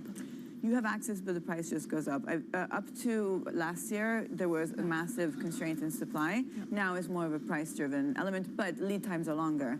So you have to plan that as well. And one of the big problems with all these recovery funded project coming into play is that the timing is tight and we don't know whether the supply chain will be able to keep up almost, right? Exactly. Angelica, I mean, we also had a bit of a wobble, I think, about 2 weeks ago, that there were questions about the disbursements of these plans because of a vote in Parliament. I mean, this is like, Italian politics at its best, and there was a bit of a freak out from markets and investors, but then that was arranged. Do you worry about some of the disbursements of these EU funds that are a real game changer for Italy and for the construction industry not going as smoothly as it could be? I think the plan is ambitious. It was ambitious on day one, and then there have been issues which are not Italian. They're European, they're global issues, the inflationary push that we just discussed, which also made it harder to deploy funds and to assign contracts because all of the contracts need to be repriced with the new increased prices. So there's objective issues that are not related to Italy or Italy's management of the situation, but just global factors. So I think what is going to probably have to happen is that some of these more not far-fetched, but the more difficult projects, the ones that aren't already underway, might need to be refunded under other schemes just to make sure that we don't waste money. Nobody wants to do that. Okay, thank you so much for all of the insight, Angelica. And joining us actually here in the London studio, Ance Giovanni, President, Angelica Donati, joining us on construction, EU funds, and of course, the wider inflation concerns. Coming up, the UK gears up for the first coronation of monarch in 70 years. We discuss what to expect next, and this is Bloomberg.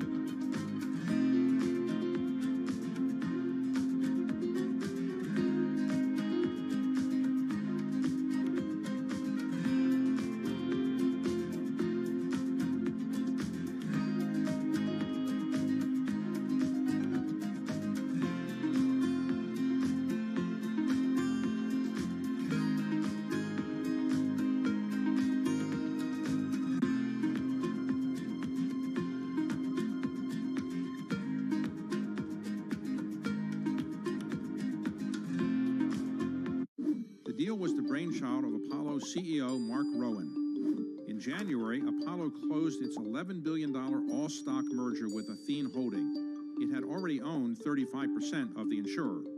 Here's what Apollo gets out of the deal. Assets under management. Apollo expects them to double to about $1 trillion by 2026. Much of that projected growth will come from the merger, and those assets are especially attractive to Apollo. Insurance companies typically go after much more modest returns than buyout investors. That will give Apollo more options for investing the cash. Athene is a steady provider of fee income. It has grown into one of the nation's biggest holders of fixed annuities, those retirement savings products favored by risk-averse customers. The merger will also allow Apollo to simplify its governance. It gave up its dual-class share structure and adopted a one-share, one-vote plan. The hope is that will eventually lead to Apollo's inclusion in the S&P 500. People ask me all the time, what is the key to being a really good investor? And I tell them it's to surround yourself with and work with the best investors you can find. On Bloomberg Wealth, I'm going to take you to meet the greatest investors in the world, the people that I would like to have managing my money. While I like home runs and grand slams in baseball, at A-Rod Corp here, we shoot for singles and doubles, and we definitely never want to strike out.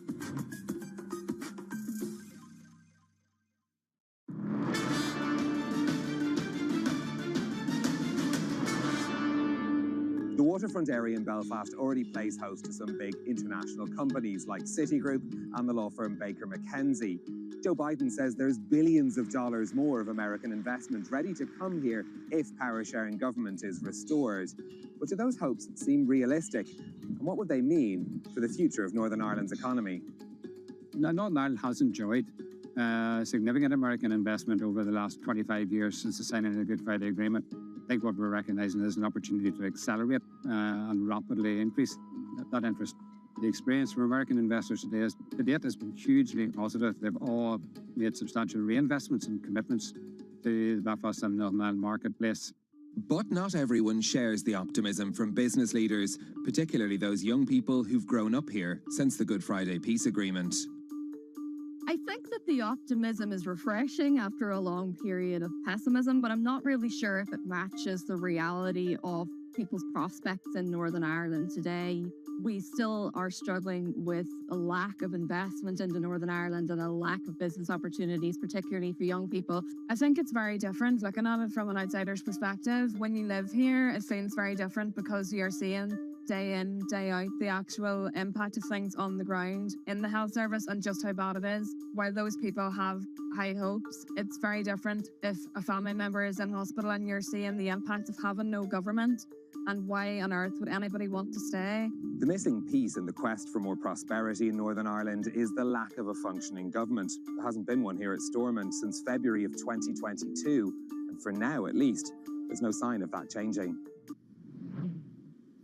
Well, Bloomberg Radio's Stephen Carroll reporting with that look at the state of Northern Ireland's economy. Now, today does mark the 1 year since the last assembly elections. Still no government in place. Business leaders in the region are optimistic about promises of new investment from the U.S. President Joe Biden and from Westminster, but not everyone in Northern Ireland feels the same. Well, our star reporter Stephen Carroll joins us now with the very latest. So, Stephen, great package. You learn a lot, and actually, it's incredible where this could end up with. Any news on this possible power sharing agreement? No, and I mean that's part of the issue is that we're looking at yet again a very long period without a power sharing government in Northern Ireland. The Democratic Unionist Party say they won't join that government because of they're unhappy with the post-Brexit EU trade rules, despite the Windsor framework, which Rishi Sunak has heralded as this unique and privileged position for Northern Ireland because Northern Irish businesses have access both to the UK and the EU markets as well. The other issue, though, that's weighing particularly, and we heard it there from Emer Smith in that report, is public services in Northern Ireland. Because there's no functioning government, the Northern Ireland Secretary has had to set the budget for Northern Ireland. That means they're facing £800 million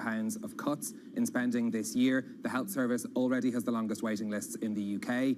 It's facing a shortfall of £470 million in its budget this year. Those are the sort of issues that are going to wear on voters' minds. Local elections, we're talking about them happening in England yesterday. They're due in Northern Ireland in 2 weeks' time. Yeah, so how are businesses just dealing with the lack of government? Well, for part of this report, we spoke to the head of Belfast City Citigroup's Belfast office, Lee Mayer, the Citigroup, one of the biggest private sector employers in Northern Ireland. He says basically they've had to get used to the fact that there hasn't been a functioning government because this has happened so regularly over the past 25 years for such long periods of time. And essentially he says they've found ways to be able to press on regardless. They would like to have a government in place, and that's something that we heard from Joe O'Neill from Belfast Harbour as well. Belfast Harbour is interesting because they're the biggest, or one of the biggest, commercial property landlords in Northern Ireland, so they have a good sense of where other businesses are going as well. They say they've seen interest from US investors, but it's much harder to sell that foreign direct investment proposition if you don't have the same easy access to government ministers in the way that you would here in London, or indeed in Dublin as well, another competing region for investment too. Yeah, so true. Stephen, thank you so much for joining us. Stephen Carroll there, of course, on the very latest for this power sharing agreement. Now, London gearing up to crown King Charles III tomorrow in the UK's first coronation ceremony in 70 years. Well, Lizzie Burden joins us now with the very latest. So, Lizzie, what can we expect? And you also crunched the numbers.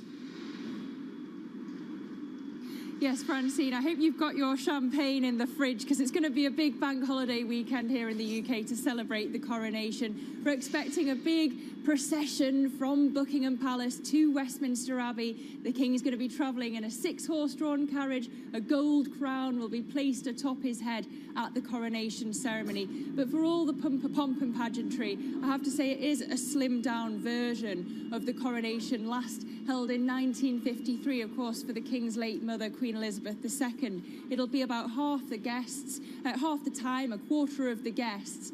And you might interpret this as a symbol of Britain's diminished place in the world. The US President Joe Biden isn't attending. He has tried to emphasise that it's not a snub at the UK. The other way you might interpret it is that this is the monarchy being sensitive to the cost of living crisis. Of course, we've still got double-digit inflation here. Or a third interpretation might be this is King Charles setting out how he intends to reign, with a slimmed-down monarchy, fewer senior working royals, a monarchy for the modern era, you might say. Meanwhile, Lizzie, Rishi Sunak and his Tories also suffered big losses in early UK elections and local elections. How does that change the way forward for them? Yeah, well, I mean, the votes have finished and the numbers are being counted. It does look like a bruising defeat on the way for Rishi Sunak. Of the 1,600 seats already counted, you've already seen Labour winning more than 200 in the first set of results, including significant victories in Medway, Stoke-on-Trent. So the symbolism here is this is the first real electoral test for Rishi Sunak before the general election next year. And when we were looking at the 1997 landslide victory for Tony Blair, there were lots of significant local wins for Labour before that. On the flip side, local elections do tend to be dominated by local issues, bins and potholes. The Liberal Democrats also tend to outperform. But I would just point you to the wisdom of John Curtis, the polling expert. He says if Labour can secure a double-digit victory lead and the vote share, that suggests they're going to get a parliamentary majority at the general election next year. So that, Francine, is the prize to be won. Thank you so much, our UK correspondent there, Lizzie Burden. Now, this week on our UK show, we spoke to the chief executive of the Crown Estate, the biggest of investment entities for the royal family, which manages more than £16 billion worth of assets. You can catch the episode on our website and social media channels. This is Bloomberg.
what do you like most about your job?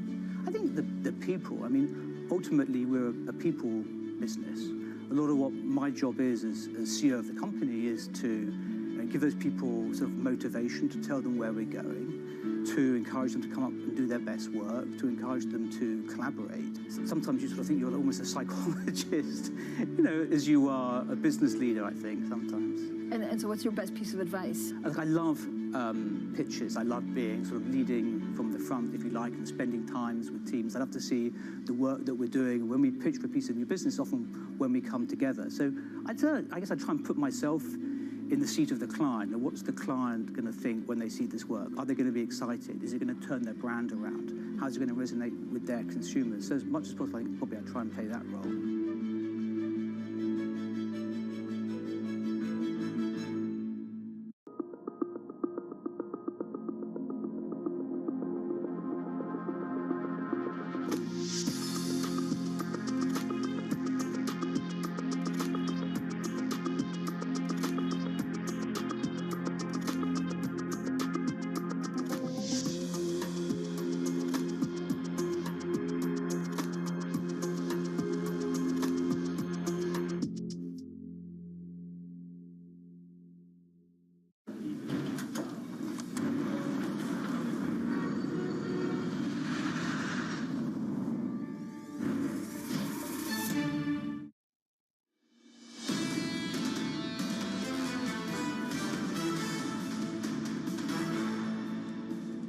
Economics, finance, politics. This is Bloomberg Surveillance Early Edition. I'm Francine Lacqua here in London. Now let's get straight to your Bloomberg Business Flash with Alex Morgan. Hi, Alex. Hi, Frank. Good morning.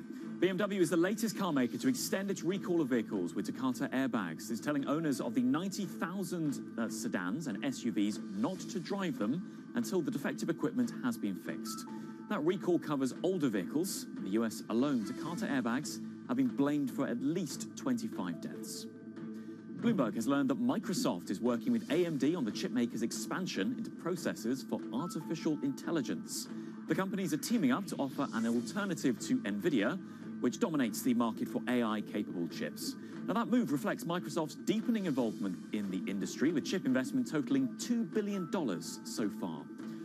And a blockbuster result from Macquarie's commodities trading business has helped offset a downturn in deal-making, has delivered a 10% jump in annual profit for the Australian Investment Bank. Nick O'Kane, who heads up the powerhouse commodities trading business, saw his pay exceed that of the firm's CEO. Well, O'Kane's total remuneration for the year rose almost 60% to more than $38 million. There you go. Global news powered by more than 2,700 journalists and analysts in over 120 countries. I'm Alex Morgan, and this is Bloomberg. Francine. Alex, thanks so much. Now, German factory orders plummeted by the most since the pandemic in March. That's as manufacturing continued to fare worse than other parts of Europe's largest economy. Meanwhile, the European Central Bank hinted at further rate hikes at its policy meeting yesterday, despite potential economic headwinds. Well, joining us now is Ven Ram from our Markets Live team. Ven, love speaking to you, especially on a big markets day. So first of all, will the ECB be able to keep raising rates even if the Fed stops? Morning, Francine. I think that, I think the short answer to your question is yes. I think at least they seem to be intended to go down that path. The markets took the ECB statement as very dovish yesterday, but I don't think that the statement itself was per se so dovish. The reaction in the bond markets was overdone. President Lagarde was at pains to point out in the press conference that there is likely to be more than one rate increase left. They also decided to end APP reinvestments from July, which was again hawkish because most people were expecting that announcement to come next month rather than this month. So I think that on the whole, the ECB tried to kind of walk back the kind of dovishness in the markets. In the press conference, they succeeded only to some extent, but you see the reaction in bonds today. Yields are ticking higher, and I think that's the way forward for the markets. They may not go aggressive, but there are more rate increases coming. Ven, how important are today's jobs numbers for the Fed's rates calculus? I think the most important part of the jobs report is actually outside it, meaning the wider backdrop of the banking sector stress is what is going to be driving the markets now. Economists are expecting job creation to slow, but considering that we are on a nearly three-year run of labor market expansion and the jobless rate being at record lows, it would be just one more piece of data confirming strength in the labor market. So the Fed is unlikely to look at the strong set of numbers and go, hey, hang on, we need to raise rates once more. That's just not going to happen. And therefore, today's non-farm payrolls report isn't what it usually is. The reaction will be underwhelming in the markets. Talk to me about Japan and actually yen prospects, Sven. Well, the yen has underperformed this year, defying expectations for it to rally. I do think that there is going to be a rally later on this year, especially with the Fed stopping, moving to the sidelines. That means that real rate differentials between the yen and the dollar are going to narrow in favor of the yen, and that is going to give some kind of push towards yen trades. And also, if you think that the BOE is going to recant on its policy stance, on its curve control, at some point later this year, I think that is going to be, again, positive for the yen. Ven, as always, thanks so much. Ven Ram there from Bloomberg's Markets Live team. Now, we're also looking at Apple. We did have earnings that were a little bit better than expected. It was still a 2.5% decline compared to the previous quarter. The chief executive definitely betting big on India instead of China. And you can see pre-market Apple getting some 2.2%. The other big story is, of course, U.S. regional banks. After the sell-off that we saw yesterday, again, pre-market, there seems to be a lot of stabilizing. Let's see what the weekend brings in terms of either deals or some kind of resolution. Bloomberg Surveillance Early Edition continues in the next hour. Matt Miller in New York, Anna Edwards here in London, and this is Bloomberg.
Fixing things that go wrong and smoothing out bumps in the road is what customers expect from energy providers. And for Duke's renewable assets, that process is overseen from one room in an office building in Charlotte, North Carolina. Brian Savoy showed me around the company's Renewable Control Center. This is where our operators are monitoring and managing over 5,000 megawatts of renewables across the United States. How would this differ from like a conventional asset monitoring center? Yeah, so assets, historically, they would have the monitoring center on site. So you might have an operator with screens, but at the site. Whereas this, we can do 90 sites. There's offshore wind, onshore wind, solar, and they're looking for the smallest change in output because every megawatt hour is money. When one of these assets isn't producing full capacity, we're putting another resource on, and we're having to toggle this on a consistent basis. And this, as clouds come, this is by the minute. This is not, or the hour it's off. No, it's by the minute, and then it'll fall, come back, and we have assets that follow this digitally as well, so that we can keep a consistent flow of electrons on the grid.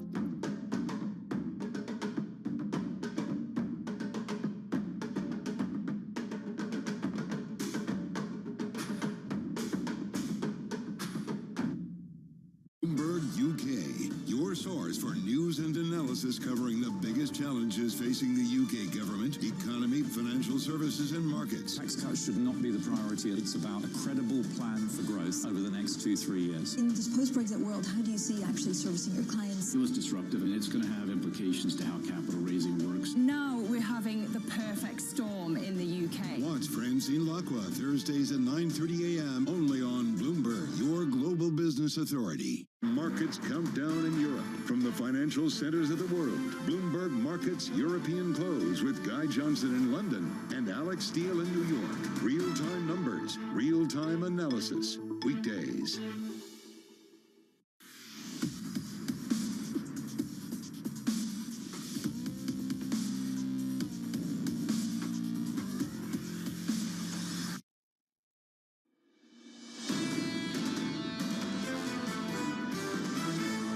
We are going to have more stress exhibited across the markets in the coming months. There are pockets of tightness in financial conditions, but a broad-based one at this stage, the type that would change the Fed's response function, I don't see that in the data as we sit here today. Will inflation stick around? No, I don't think it will. I think money supply is telling us it's going to go pretty fast.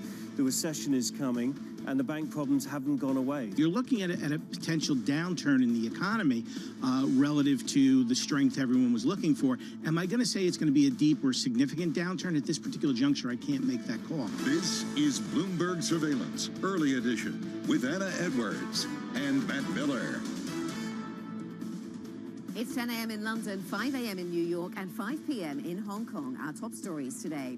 Apple's iPhone bounces back. Sales were better than expected and helped the world's most valuable company to beat estimates. Big banks will pay the price for those regional bank failures. The FDIC plans to make them kick in extra to refill the deposit insurance fund. And the U.S. jobs report for April comes out today. It's likely to show that employers scaled back hiring and the unemployment rate ticked up slightly. Welcome to Bloomberg Surveillance Early Edition. I'm Anna Edwards in London with Matt Miller in New York. And Matt, we've got, of course, the jobs report later today. That is going to be the big focus for the markets. The market's very convinced that we see a pause and then cuts from the Fed. If the jobs data comes in anything different, they could get it comes in with a different tone, they could get a shock. That's right. That's why we're watching it so closely, right? So the jobs data all of a sudden takes our focus off of the regional banks for a moment, which may cause a sigh of relief for some. We do see futures rising right now here in the U.S. S&P E-minis up about 0.5%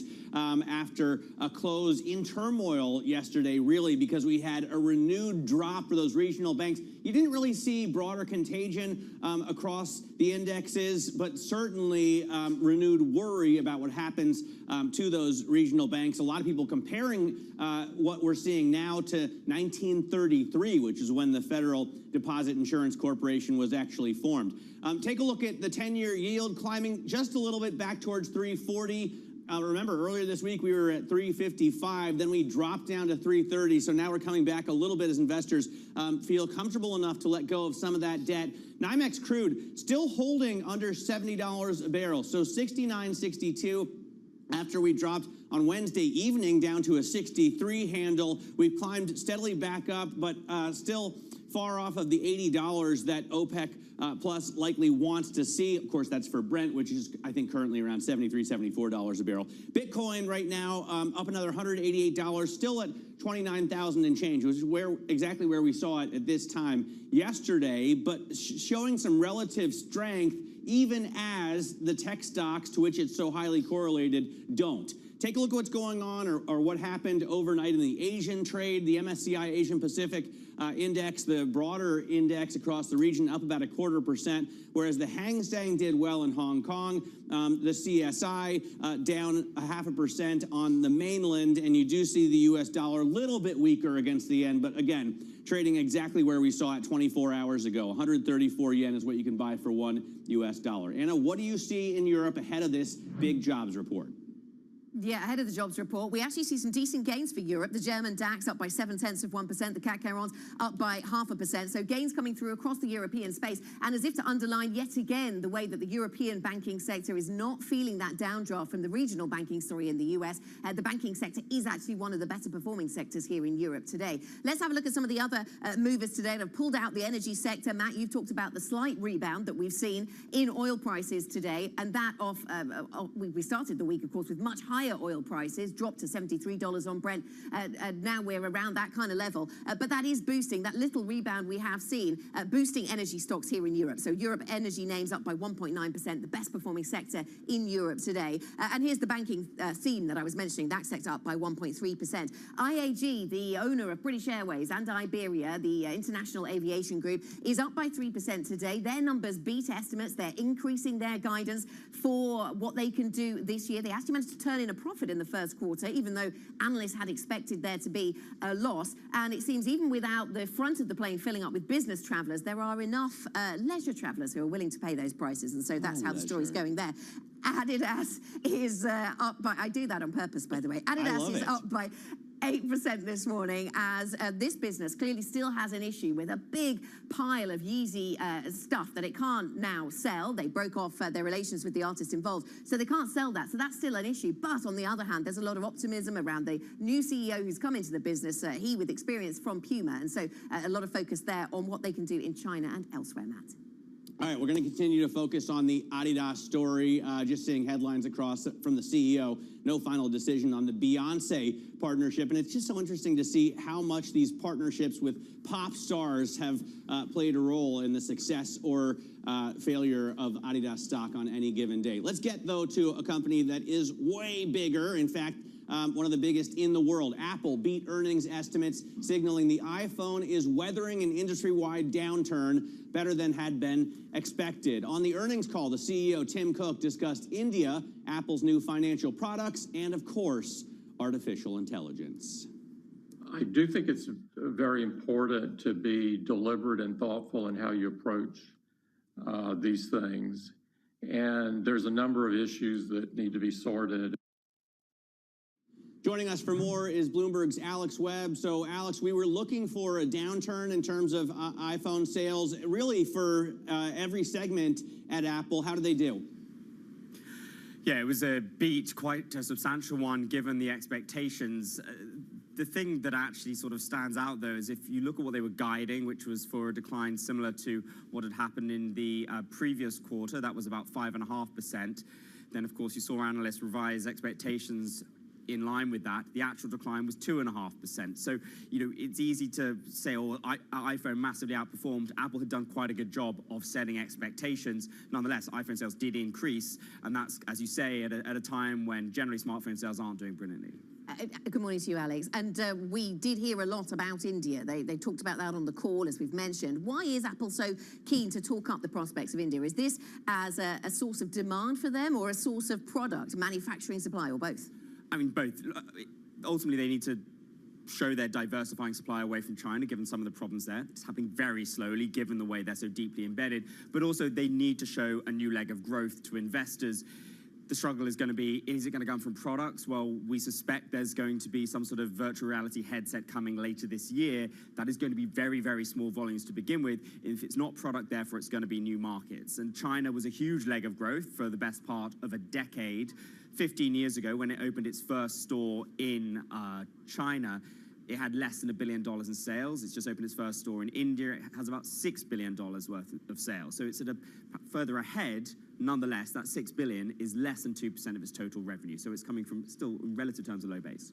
All right, Alex, thanks very much. Alex Webb there talking to us about Apple earnings. We'll look to see if they have a real effect on markets. Today, of course, we had this huge non-farm payrolls number to deal with, and we had the regional banking issues. PacWest leading a rebound across U.S. regional banking stocks following a bruising week of trading halts and gigantic losses. TD Cowen analyst Jarrett Seiberg saying, quote, "We believe the banks are having their GameStop-like moment where social media is amplifying non-traditional approaches to assessing solvency." I love the way he puts that. This creates a self-fulfilling prophecy that pressures stock prices, which then lead to more questions. Bloomberg's Simone Foxman joins us now for more, and so well put. I was thinking yesterday, if there's a run on a bank and they have enough money to pay back depositors, does anybody hear it? And the answer right now is definitely yes. Well, if it's a GameStop moment, when it was GameStop, no one really, it wasn't a big financial systemic risk, but now with the banks, it has the potential to be that way. And you know, the issue here is so much different than what happened to SVB or even to First Republic. When you look at PacWest, which lost about half its value yesterday, you're looking at a bank that had 75% of its deposits insured, not that major excessive loan book that had declined in value on top of the change in interest rates. And Paul Davies at Bloomberg Opinion makes a really excellent point in a column out.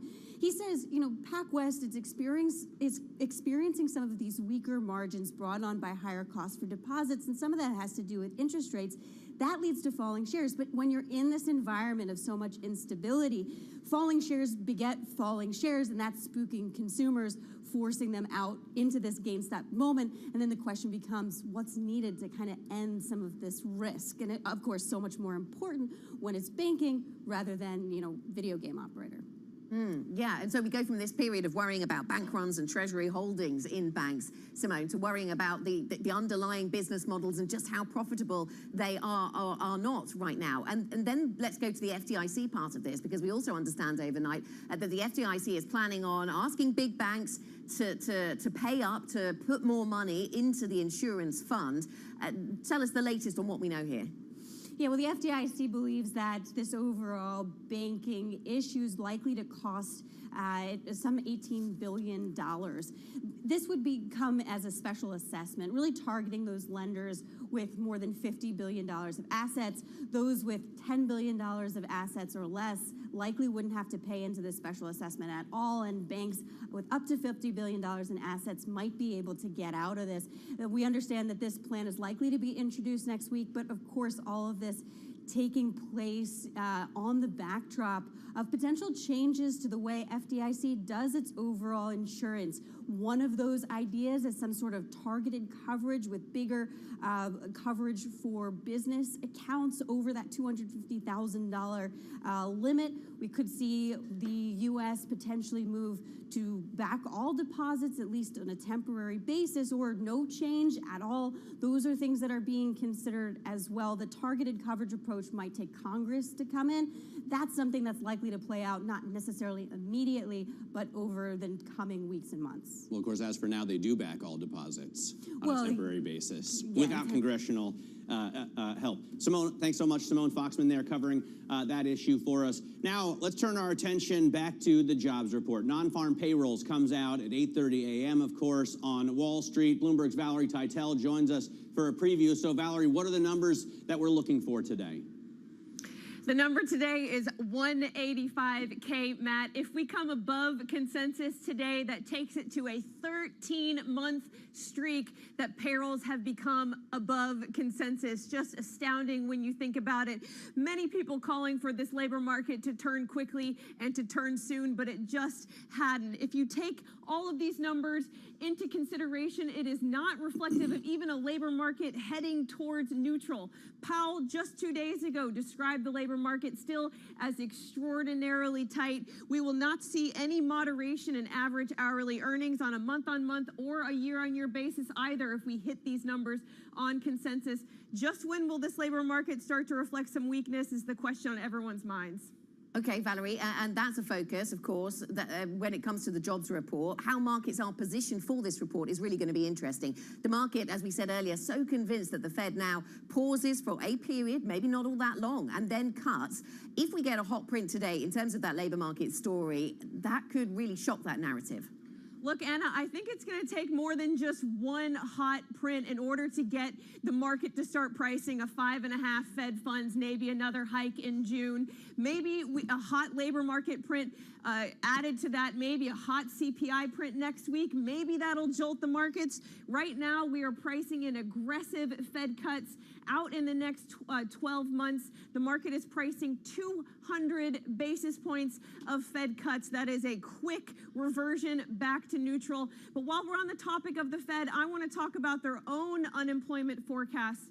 Their year-end unemployment forecast for 2023 is 4.5%. So that implies if we get a consensus print today, we need to see an average loss of 95K jobs per month from May until the end of the year. Now that might sound crazy, but if we look at historical norms, that's quite consistent with the start of a recession, with the restart of a session in July. Now, the Fed, we get their updated summary of economic projections at their next meeting.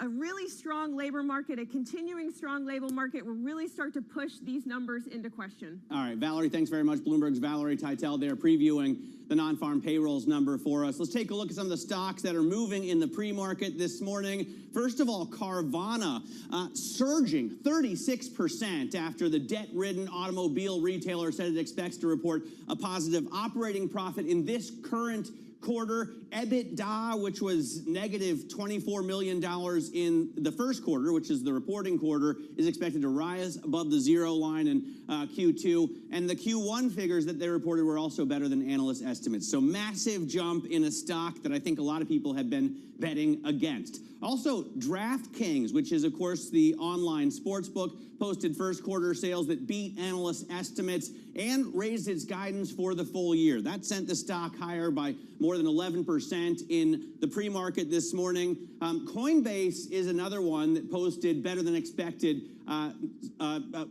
profit, I should say, really a narrower loss and a smaller than estimated revenue decline as the biggest U.S. digital asset trading platform saw first quarter results stabilize. It's up 10% in the pre-market as well. More and more people, I guess, coming back to crypto as we see Bitcoin going back to 30,000. And then Lyft, it forecasts revenue in the current quarter that was lower than the street was looking for, highlighting the challenges that the new CEO, incoming CEO, David Risher, faces to turn around the struggling number 2 by a lot ride-sharing company. Of course, Uber completely dominates in this space. Lyft, as a result, down more than 16% in the pre-market. Anna?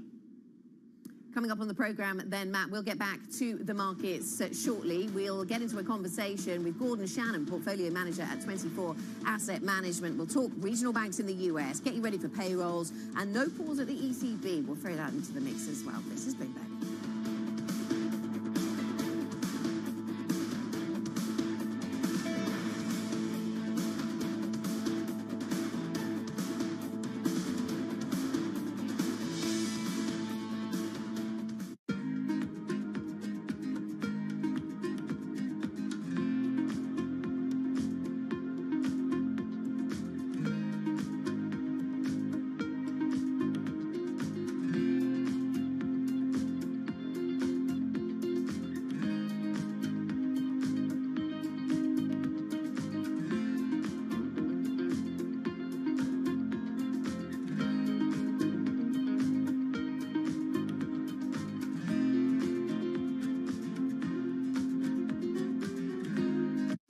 What's the best investment advice you've ever been given by anybody? The compound interest, the compounding of returns is an incredible miracle of business, finance, and human existence. Everything you learn is additive every day, and if you keep at it and don't quit, it's an incredible miracle. And it's not just interest. It was always said about compound interest returns, compound business returns, compound human returns. They're all very additive because you learn every day. And if you keep at it, it's very, very helpful. In your observation of investors, what do you think is the biggest mistake that average investors make? Selling at the wrong time. And they sell when the prices go down? Yes. Or yes. Not keeping. Look, people have conviction, or they invest for if they invest for the right reasons, just keep at it. Welcome to the world of decentralized finance. You can see the massive gains for the OG crypto coin. The breakout we have all perhaps long awaited finally realized. We'll see if it sticks. Bloomberg's covering all things crypto, the people. There's no question this industry is composed of some bad actors and some good actors. The transactions. Volumes have surpassed $24 billion per day. And the technology. Stop talking about the technology. Start demonstrating the utility. Bloomberg Crypto, Tuesdays.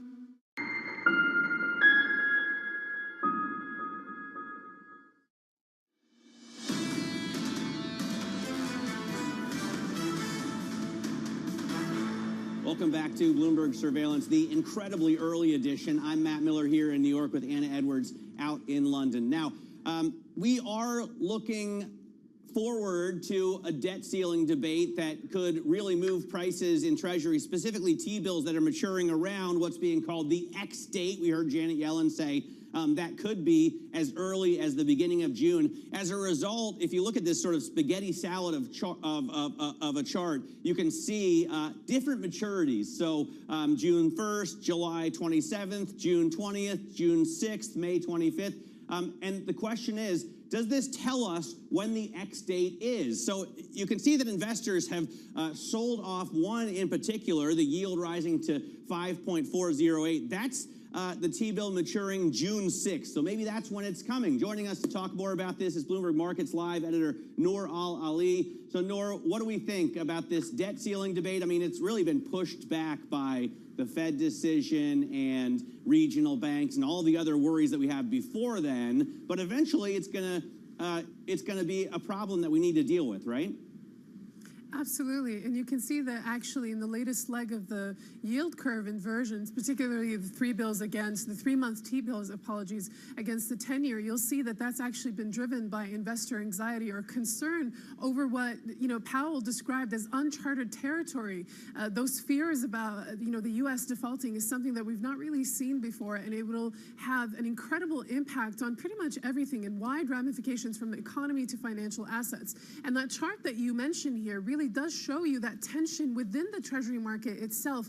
You are seeing, the T-bills that are maturing towards the end of May at 4.5%, but there's about a 60 to 90 basis point premium towards the June and the July ones, and that's just reflecting those tensions. It was interesting to hear Jerome Powell say that this is not something that the Fed can protect the U.S. economy from the after effects of if we were to see some sort of default on the debt, which was an interesting part of that press conference. He sort of volunteered those words, didn't he? Let me go to the oil story and commodities, because this has been a big part of the story this week, Noor. It seems that this asset class, almost more than any other, has really latched onto the idea of recession coming in the U.S. and started to price that in, rightly or wrongly. And so we see a big drop down in Brent prices and WTI, now bouncing a little, but not getting us back to where we started the week. What's sustainable here, do you think? Well, look, for oil particularly, and we're going to talk about the global benchmark here, Brent, you'll see that the $70 level is pretty much a support level that's been consistently, where prices have consistently stayed above. You've seen OPEC as well try to intervene or at least support the market above those prices. Now, of course, the caveat here is that OPEC says we don't support the market for prices. What we really look at is this, to support the overall market because the fundamentals are strong. So, has oil really priced in those recession fears? I'm going to say for now, yes, we have held above 70. If we break below that on a technical level, that's obviously going to be a cause for concern. You do see that OPEC is planning for an in-person meeting in June in Vienna that's adding to investor sentiment that perhaps, OPEC is preparing to, to do whatever it takes to support markets if it falls below that level. So it just stands to be seen. Okay, so on a more definite recession view, it could go lower then. Noor, thank you very much. Noor Al-Ali of Bloomberg Markets Live joining us there. Remember, more market analysis available to you on the Markets Live blog. MLIV Go is the function to use on your Bloomberg terminal. This is Bloomberg.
Welcome to the world of decentralized finance. You can see the massive gains for the OG crypto coin. The breakout we have all perhaps long awaited finally realized. We'll see if it sticks. Bloomberg's covering all things crypto, the people, There's no question this industry is composed of some bad actors and some good actors. the transactions, Volumes have surpassed $24 billion per day. and the technology. Stop talking about the technology, start demonstrating the utility. Bloomberg Crypto, Tuesdays.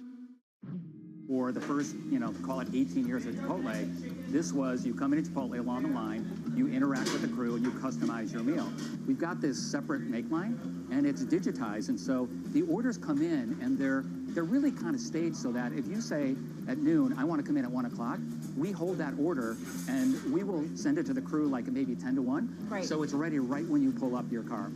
How do you manage these kind of two different staffing needs, right? And Yes. making sure you have the right amount of people Yes. at the right time.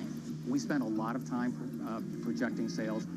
A lot of it is, it's part art, part science. We're trying to bring more science and more AI into it. Because if you get the right sales projection, then you know exactly what your staffing needs to be. So if you get the sales right, you can get the entire restaurant staffed perfectly. With just a couple people, our average restaurant now does about over $1 million per restaurant in digital sales. Welcome back to Bloomberg Daybreak Europe. Good morning, good morning. This is Bloomberg Surveillance. Welcome to Bloomberg Markets, trying to open. This is Bloomberg Technology. And welcome to Balance of Power. This is Bloomberg. People ask me all the time, what is the key to being a really good investor? And I tell them it's to surround yourself with and work with the best investors you can find. On Bloomberg Wealth, I'm going to take you to meet the greatest investors in the world, the people that I would like to have managing my money. While I like home runs and grand slams in baseball, at A-Rod Corp here, we shoot for singles and doubles, and we definitely never want to strike out.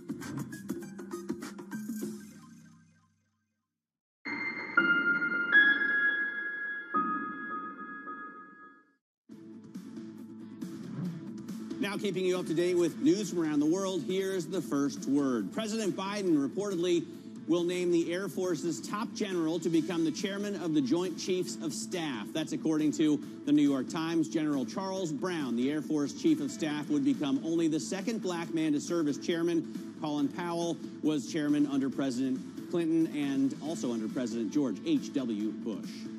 Carl Icahn's Icahn Enterprises issued a dividend to investors after coming under attack from short seller Hindenburg Research. That sent the stock up by double digits after it fell by more than 40% since the release of the Hindenburg report. Hindenburg claims that Icahn Enterprises' value is inflated by 75% or more.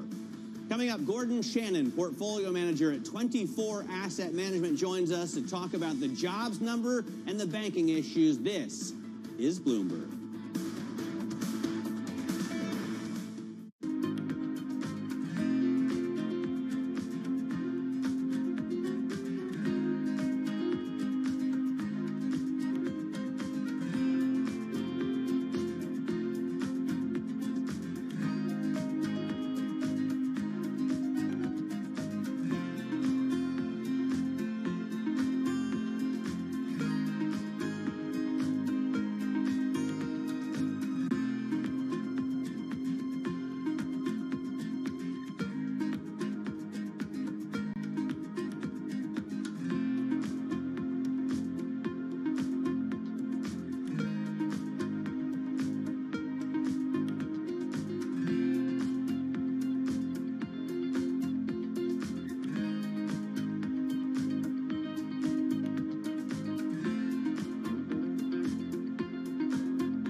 We're not going to be relying upon countries whose values we don't share. To the world of business. It's all about corporate power at the end. Balance of Power, live from Bloomberg's Washington headquarters. We couldn't be more excited what's in store for you. How long will it take? How many years? Why don't we take this one day at a time? Good luck.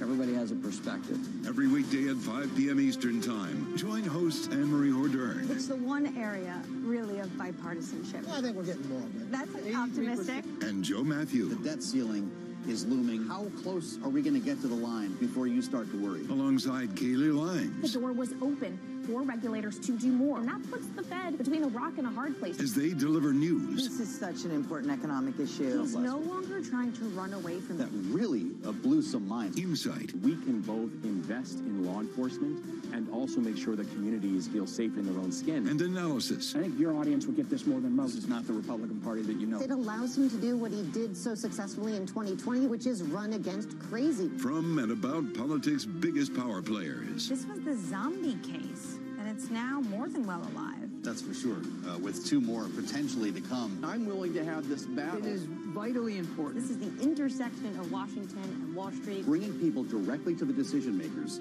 that impact your investments and your life. Balance of Power, every weekday at 5 p.m. Eastern, only on Bloomberg, your global business authority. Markets countdown in Europe. From the financial centers of the world, Bloomberg Markets European Close with Guy Johnson in London and Alex Steele in New York. Real-time numbers, real-time analysis. Weekdays.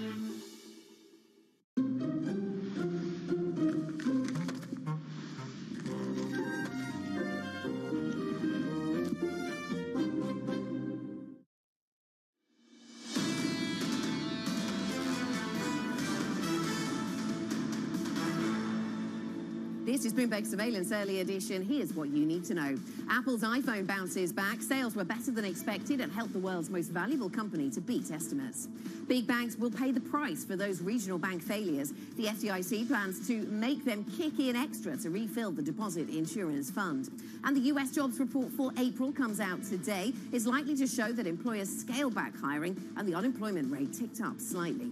I'm Anna Edwards in London with Matt Miller in New York. We're all focused on the jobs report to see if there are those cracks in the jobs market, although the ADP was pretty strong yesterday, Matt. Away from that, though, it seems we've got tech earnings to soothe us a little if we're a little concerned around the regional banking sector in the US. There's a whole slew of tech companies out with earnings, but I don't think we can ignore the regional banking issues because, even when we were focused on the Fed decision, right, a few hours later, you saw those regional banks start to slide again. So it seems like they start to fall in the afternoon, Wall Street time. So let's still keep watching what happens with PacWest and Western Alliance, et cetera. First off, the broader index futures are gaining right now. E-minis up by about 0.5% ahead of this jobs report that is all important to Fed policy, really, and the U.S. economy going forward. I think it was really interesting that Valerie Teitel pointed out, in order to get to where the Fed thinks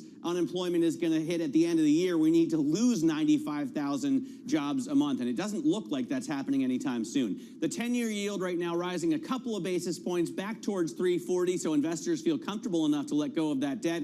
NYMEX crude doing a whole lot of nothing right now at 69.46, exactly where we saw it yesterday, and the same is true with Bitcoin, $29,105. If you rewind the tape 24 hours, you will see the same price there. Let's take a look now at the regional banks that got hit so hard almost every day this week. They do tend to rebound in the morning, but not this much. PacWest is up by 11%. Now, it has lost more than 80%, I think 88% of its value year to date. So this doesn't do a whole lot for investors that have been in any longer than a few hours. But nonetheless, rising 11%. Western Alliance also rising 11% in the pre-market. And Zions Bancorp up 3.4%. So some of these regional banks are starting to bounce back a little bit. And then we had a ton of earnings. Carvana, let me just go through them very quickly. Carvana is one that said it's going to post a profit this quarter. It's been posting a ton of losses and is ridden with debt. As a result, it's up 35% in the pre-market. DraftKings also beat expectations, analyst estimates for profit and sales. As a result, DraftKings is up 12% in the pre-market. Coinbase did better than anticipated. It posted a loss that was narrower than expected and a sales decline that wasn't as bad as expected. Coinbase is up 10%. And then Lyft missed estimates, and it's already number 2 by a heck of a long way to Uber. So the incoming CEO has a lot to deal with. Lyft is down 17% in the pre-market. Anna? Here in Europe then, Matt, we see ahead of that jobs report a gain of 0.2% on European stocks, so maybe moderating the gains of earlier. The energy sector is one that is making moves higher. The banking sector has also been pretty strong this morning, and in fact it was some of the more defensive sectors that were underperforming, so underscoring, if you like, that we're quite risk on here in Europe despite the travails of the regional banking sector, and interesting to see them pre-market actually bouncing a bit. This is the energy sector then, also pretty strong this morning, up by 1.6%. That slight rebound in the oil price after what's been a pretty tough week for the oil price. That certainly is in focus for energy stocks, and so energy stocks going a little higher this morning. IAG, the owner of British Airways and Iberia, the aviation group up by 2.6%, better than expected numbers, guiding a little higher. We certainly see people are engaging in that revenge tourism still post-pandemic. That's the theme. Adidas is up by 7.9%. They've still got a lot of inventory to shift. Yeezy branded inventory that they still haven't decided how that's all going to get worked through. But there is a lot of optimism surrounding the strategy, the strategic plan from 24 onwards being put in place by the new CEO. And so that stock up pretty strongly this morning, Matt. All right, so we'll watch all of that, but focus really on right now, just 3 hours from now, we're going to get the non-farm payrolls number. So let's get Gordon Shannon in to get his take on it. He's portfolio manager at 24 Asset Management. Gordon, there's so much to talk about, right? We've got the debt ceiling out a little bit longer term. We've got the regional banks that continue to flare up on a daily basis, but front and center is non-farm payrolls. At 8:30 Wall Street time, we get that number. What do you expect? I think that number is going to come in below 150. And of course, perversely, that's going to cause a rally in risk assets as it further feeds into the idea that Powell's data-driven and that therefore he's going to pivot soon. But I think we do well to pay attention to average hourly earnings. Unless we see a fall in those, I'm going to remain very concerned about inflation. And the participation rate as well, I'd like to see that tick up. Okay, so below 150, I mean, that's not where the forecast is. The forecast is for something above that, 180 or so, Gordon. So that would be interesting. I mean, why are you so convinced? I mean, the ADP yesterday was pretty strong. Why do you think we'll get something that shows more cracks on the Labour side? Well, that's it. I think we're just now beginning to see the cracks. Monetary policy has a long time lag, but we've seen issue after issue, and I think we're at the beginning of something fairly nasty now.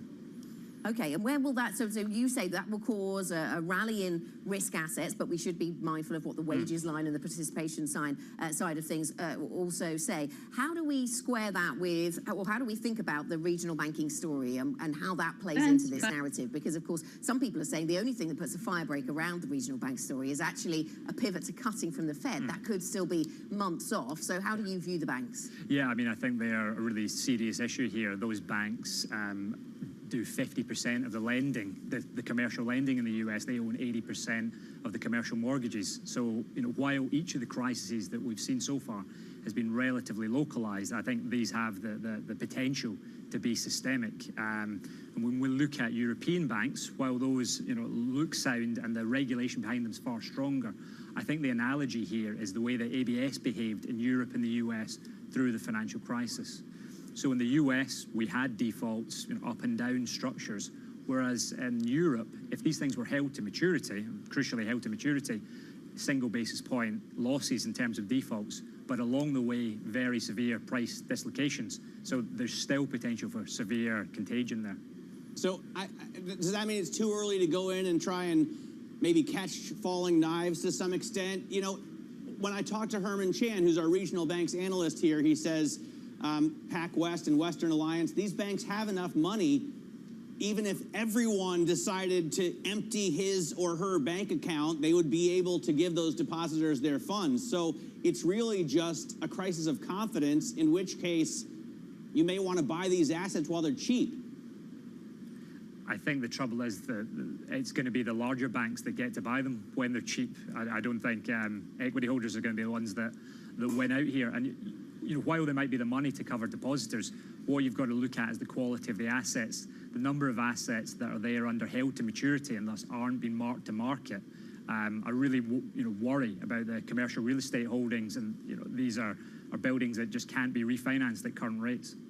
All right, so what would you do in U.S. stocks right now, Gordon? I mean, the banks are terrifying. The big tech companies have already come so far so fast this year, and you've got a Fed that seems determined to raise, or hold, I should say, rates at a relatively high level, but the market doesn't really buy that. Yeah, I mean, you run for the hills. For now, the big tech companies, the belief continues to be that they're recession-proof. I mean, perhaps there's a chance that that's true, but yeah, I'm quite worried about the US. It's so driven by the consumer, and when we look there at the fundamentals, savings have fallen from $2 trillion to $800 billion over the last 2 years, and that $800 billion will be held by more high net worth individuals with less propensity to consume. So there's very little left in the tank for US consumers. I think something that also hasn't had a lot of press is student loan repayments. Biden put these on pause at the beginning of the pandemic, and he's continued to extend that policy. I think with the backdrop of the debt ceiling, it'll be hard to re-extend it, and that's coming up soon. And that will be a further squeeze on disposable income for consumers. Okay, so you see more strain for the US consumer. I mean, big tech, though, if it's US based, is a much broader story than the US consumer, as we know. So are there areas of tech, Gordon, that you would like to own, or that you don't see as too expensive, that are maybe are positioned in areas that are seeing structural growth away from the cyclical nervousness? Not particularly. The answer can be no. Yeah, I'm going to say no. So not on tech, but where else then? Any other areas to focus on? I mean, for me, fixed income, focus on high quality bonds, investment grade bonds. So from that point of view, Apple bonds are highly rated. They will get through this. You need to look for things that will be robust through recessions and things that lack complexity. It's all very well for your research team to have got themselves comfortable with a position, but if you're going to survive choppier, more volatile markets, you need the rest of the market to be able to get reasonably comfortable so that there are marginal buyers if there are forced sellers, and so that there's availability of capital, because it's always lack of liquidity rather than solvency that causes defaults. Okay, Gordon, thank you very much. Gordon Shannon of 24 Asset Management, thank you so much for joining us. We will pick up on that tech theme shortly. Coming up, iPhone sales bounce back. We'll dive into Apple's earnings report and where the company sees growth ahead and the size and scope of that buyback. This is Bloomberg.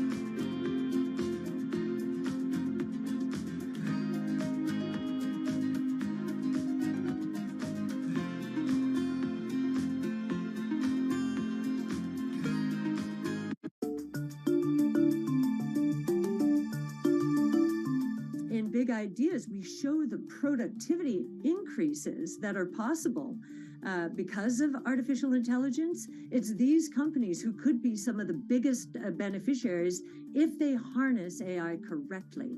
I think a lot of people are looking for the killer app, like they look like these viral apps that the internet delivered.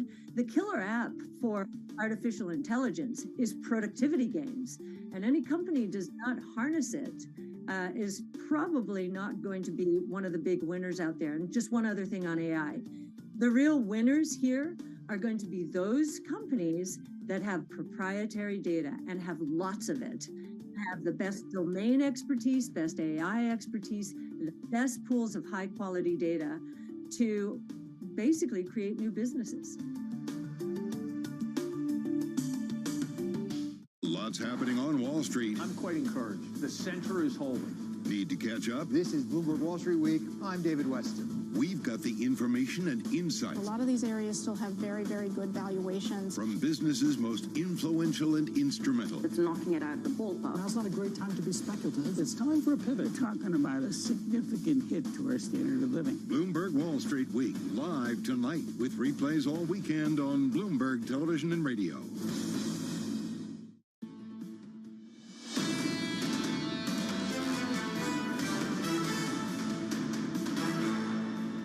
India is an incredibly exciting market.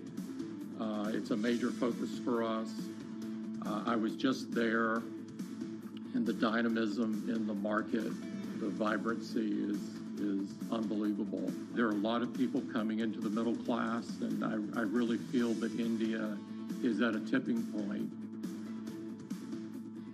That was the Apple CEO Tim Cook singling out India on the earnings call. India was mentioned roughly 20 times on that call, I understand. Joining us now from Bloomberg Intelligence, Matt Bloxham, who focuses in on the tech sector. Of course, Matt, very good to have you with us. So attention really seems to be shifting east, just as the potential in recovery in China is in focus, but growth in India also in focus. I mean, how big could that market be for Apple? Alex Webb, our colleague, telling us earlier, is growing very fast, but from a low base. It is, yeah. I mean, they don't split it out, but we think it's about $6 billion of revenue, so only about 2% of Apple's total sales.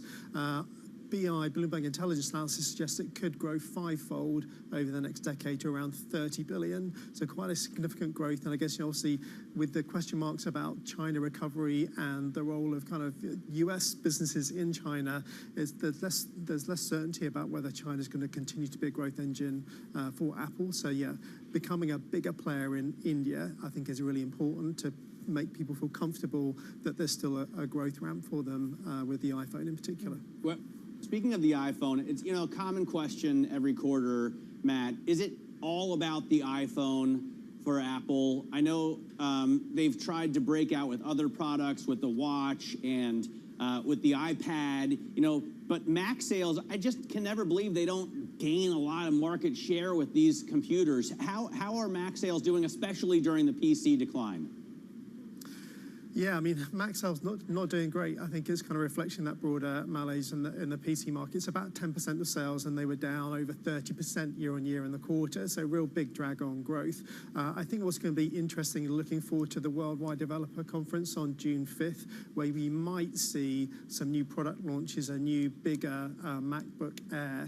So I think product refresh might help them to kind of recover some growth there. But ultimately, the iPhone is over 50% of the sales. It's central to the Apple ecosystem, and I think that's still going to be the way that they bring people in to buy other products. But you need, if they're going to build share in the PC market, given the products are expensive, they really need to have some great features to pull people more away from the traditional PC market. Okay, so that's where they are on those products that are out there already. In terms of the AI conversation, it's one we've picked up on a number of times on other earnings calls, but this time it didn't feature that much. What's going on? No, well, you said 20 times India was mentioned. Apple didn't mention AI at all. It only came up in the Q&A and only in one question. And they're obviously very cautious about it, but I think this is very typical of Apple. They do things differently. We've seen that time after time after time. They are clearly using AI in their products, and they will use it more. I don't think you're ever going to see them perhaps be the first to use it. They'll make sure the technology works really well, but when they launch it into their products, people will really want to use it. Siri needs help, Matt. Siri needs to get better. Well, I mean, it's coming, and I think AI is already in there and, helping Siri already, and obviously it needs to help more. But I think you're definitely going to see more from Apple on AI in the future, but in a very different way to what we're seeing from the likes of Google and Microsoft. Somebody needs to help Matt. Thanks very much. Matt Bloxham of Bloomberg Intelligence joining us there with the latest tech themes post those Apple numbers. And coming up on the program, countdown to the US jobs report. We've got more on what to expect next from this key piece of data. This is Bloomberg.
Steve's ability on the course may not be etched into any record books, but following him around, it's clear that it's not for lack of trying. Jeez. We were constantly hustling behind him as he caught up with executives in the portfolio companies and reminisced with former and current players. He's a day trader. He taught himself, self-made day trader. Yeah. And so he's on the bus after a game in New England, and he's day trading on the bus, and Bill Belichick sees him and cuts him on the spot.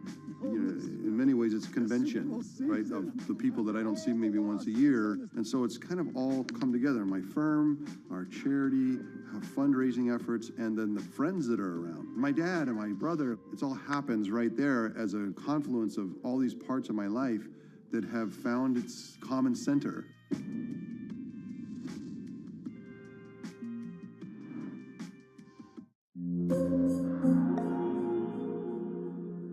Business Week Radio, live weekday afternoons at 3 p.m. Eastern. We got a little bit of talking. Are you guys ready? Harnessing the power of Bloomberg Business Week, Carol Masser and Tim Stanovic bring you the latest news from the worlds of business, technology, politics, and more. How does the Fed play into this and what the Fed does potentially? This is so exhausting and this is so all-encompassing. Listen on Bloomberg Radio and streaming on YouTube and Bloomberg Originals.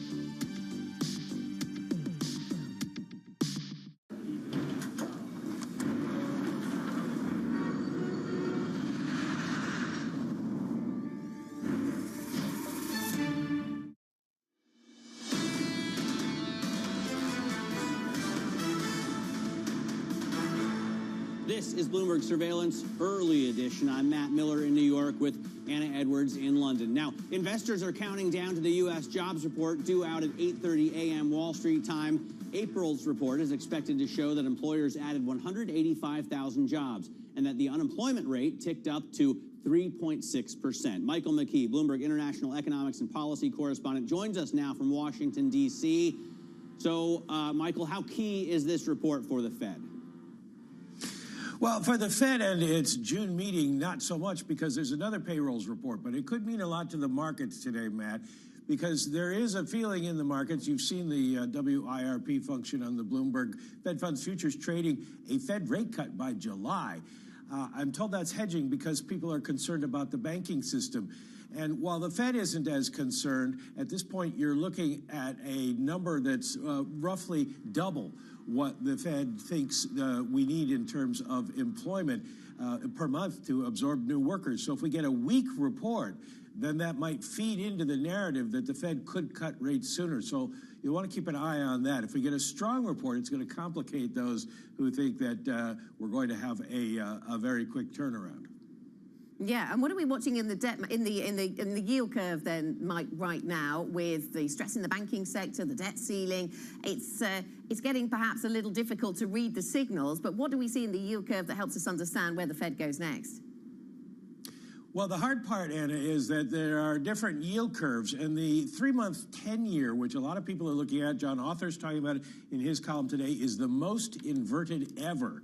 And there's a feeling that what people are saying is we're going to have a recession soon, probably because the banks are going to roll over and the Fed will have to react. But you look at the 2-10 curve, the one that everybody has followed the most in terms of a recession call, and it's going the other way.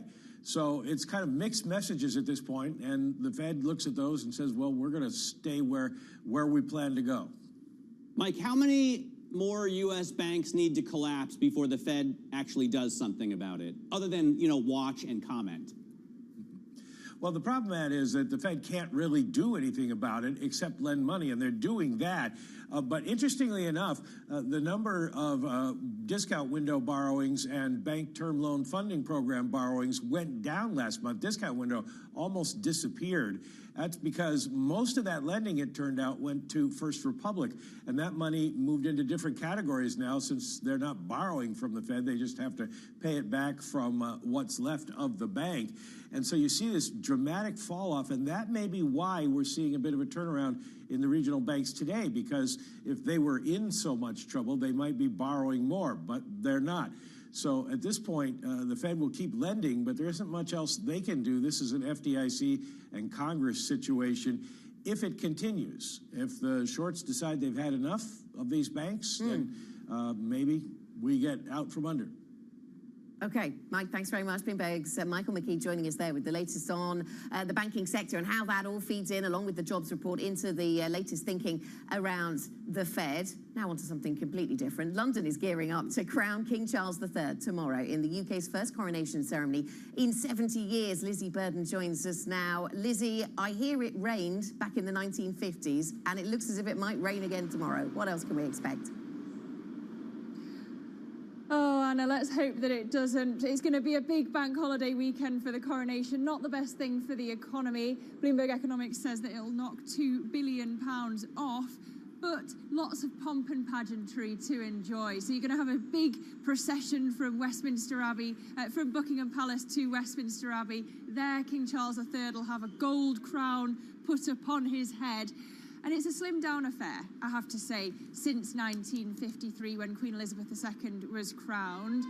There'll be about a quarter of the guests. It'll take half the time. And you could interpret that in various ways. You could see it as Britain's place in the world having been diminished. Joe Biden, of course, isn't attending, although he's been at pains to emphasise that it isn't a snub to the UK.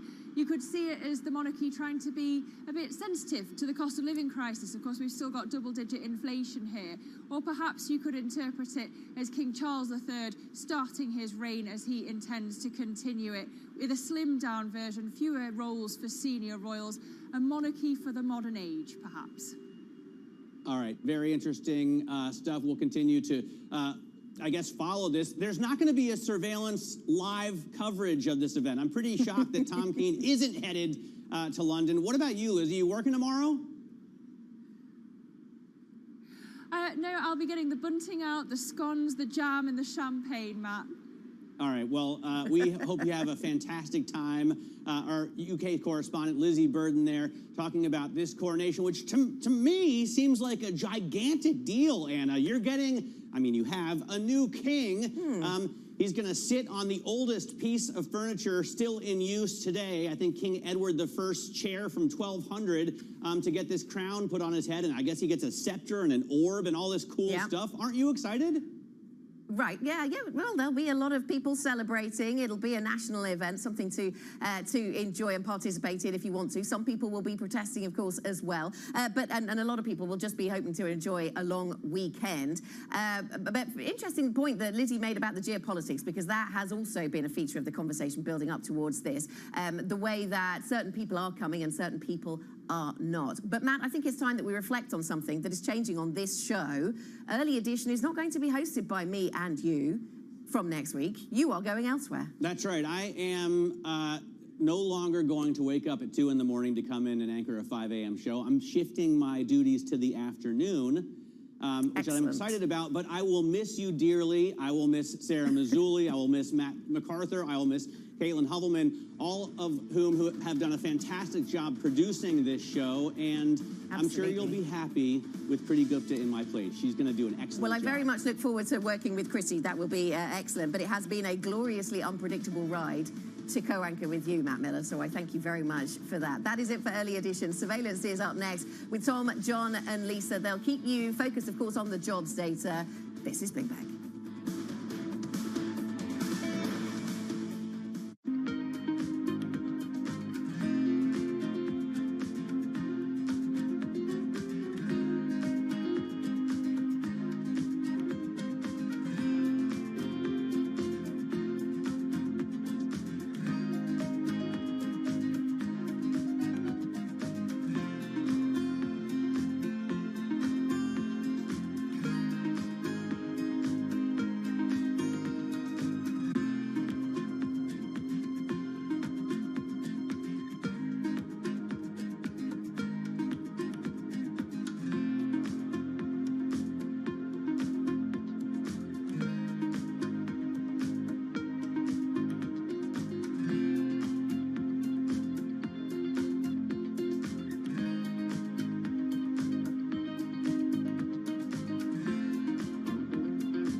Of a massive exhibition center located on the western suburbs of Shanghai, where the annual car show is taking place. This is the first exhibition after the end of the COVID lockdown, we can feel a lot of excitement on the ground. Electric vehicle is going to be the new theme of the industry. Most of the European companies and Japanese car makers who are considered latecomers to the China EV party are, launching their EV products. They are making their foray, intensifying competition in the market. For example, Volkswagen yesterday debuting their ID.7, which is electric vehicle rivaling the likes of Model 3, which is one of the best-selling products in China. And Mercedes-Benz, they are announcing the launch of their new super luxury model of Maybach, which is going to be a fully fledged electric vehicle priced at $200,000 each. Domestic players are also trying to maintain their lead in the market. BYD, for instance, unveiled its first luxury model called Yangwang yesterday. It's priced at about 1 million yuan. At the same time, it's seeking to gain market share in the mass market as well. Needless to say, attracting all the car makers to the Chinese market is the rosy growth prospect. Demand is surging. By some estimates, EV sales in China are on track to exceed 8 million units this year from more than 5 million last year. The future of the car industry is EV, for sure, no question about it. This is Charlie Zhu, Bloomberg News, reporting from Shanghai Auto Show. On the David Rubenstein Show, peer-to-peer conversations, I uncover the untold stories of the world's most successful leaders. Watch Wednesdays on Bloomberg Television.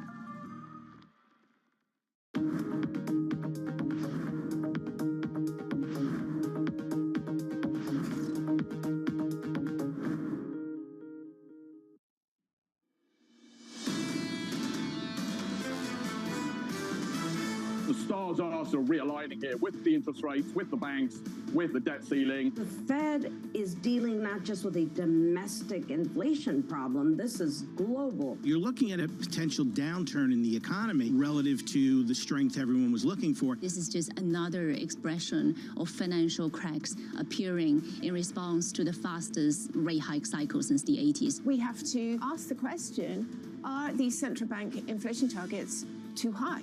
And I think the answer to that is, well, quite possibly, yes. This is Bloomberg Surveillance with Tom Keene, Jonathan Ferro, and Lisa Abramowitz. Let's get you to the weekend, live from New York City this morning. Good morning, good morning. For our audience worldwide, this is Bloomberg Surveillance on TV and radio, alongside Tom Keene and Lisa Abramowitz. I'm Jonathan Ferro. Your equity market on the S&P 500, positive 0.5%. Some of these banks stumbling into the weekend, Tom. Western Alliance, PacWest, and the pre-market. Just a little bit of a bounce. Yeah, more than any time in ages, John, it is get to the weekend Friday. There's no question about that. Institutionally, the government has to get to the weekend. These smaller banks in defense, maybe they're in defense of shorts. I think that's overplayed personally, but they got to get to the weekend. And what's more important is the American job economy's got to get to the weekend. I'm fascinated by the mystery around 185,000 non-farm payroll. We've got to get through payrolls first, and Tom is right. That is the number in our survey. The median estimate, 185,000. Lisa, that is down from the previous read of 236. That would be the lowest going back to 2020, but, and I will say but, because Tom actually raised a really good point yesterday. Less interesting to me than the headline number is really, I'm more interested in what happens with average hourly earnings. That, to me, holds the key to whether the Fed will feel the necessity to go in and actually be more aggressive. And what's great about this is you see that in different banks. I mean, some of the major banks, they have different divisions. They have like this division, then they have asset management, they've got wealth management, da-da-da. Even there's some argument about what the Fed path is June and July and into August. And I think that shows we're right at that cusp. Rashudo yesterday, John, was lights out. I believe you were on your sabbatical then. Steve Rashudo of Missoula was lights out yesterday about the tipping point we're at. My sabbatical lasts 20 minutes, just for the record. Maersk came out with earnings a little bit earlier on. Big shipping company worldwide. They said the first quarter might be the best quarter of the year so far. German factory orders, incredibly volatile, I know. We've all got experience of looking at that data point, but still, Tom, some of these things don't concern this, don't really correlate with this cyclical bounce that a lot of people are talking about, Lisa. It doesn't really stack up in a way that we thought it would.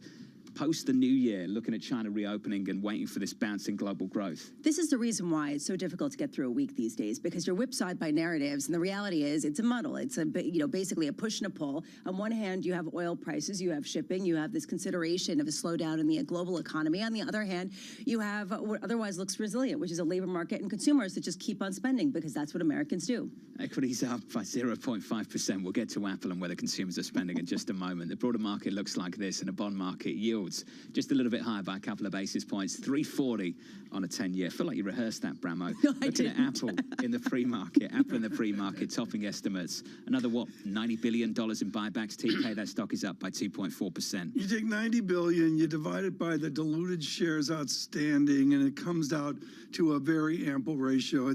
Even for Apple with their mass, it's a jaw-dropping amount of share buyback. I put out a tweet yesterday, and just as one of the people that have stayed with Apple with all their innovation, Dan Ives at Wedbush, and the basic story here is, how many times have we heard, Apple is so done, it's like over.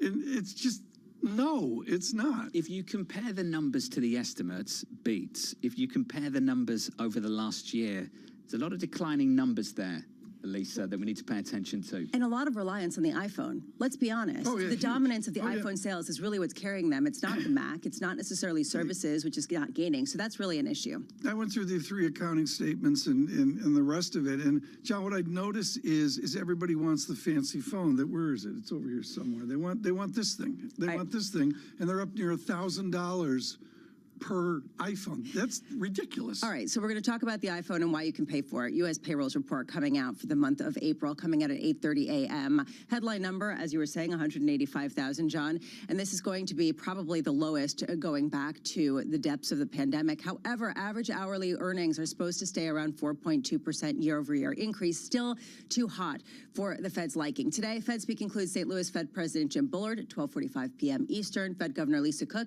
at 1 p.m. Eastern. Tom, you can set your alarm because I'm sure you're going to really enjoy hearing that. And this weekend is Berkshire Hathaway's annual shareholder meeting in Omaha, Nebraska. Interesting to hear what he has to say about oil, because they've really increased their share of oil stocks at a time when a lot of people are wondering what's going on, why oil is so low. I care about one thing, why they're not interested in the financial sector right now. Got a teaser that from Charlie Munger in the Financial Times in the last week. That's going to be the fascinating point for me, why they're not involved and sniffing around the regionals as they get cut in half in a single week. How worried are they about commercial real estate? What assets really are driving that concern? And at what level do they step in versus, no, this is not our gig, especially given their past rescue plans? Steve Whiting joins us now, Chief Investment Strategist and Chief Economist at Citi Global Wealth. Steve, wonderful to catch up with you. Payrolls out a little bit later this morning. Tom talked about the estimate, 185,000. What are you and the team looking for today? Well, look, I can't quibble with the consensus here. We are going to see, in all likelihood, a slowdown.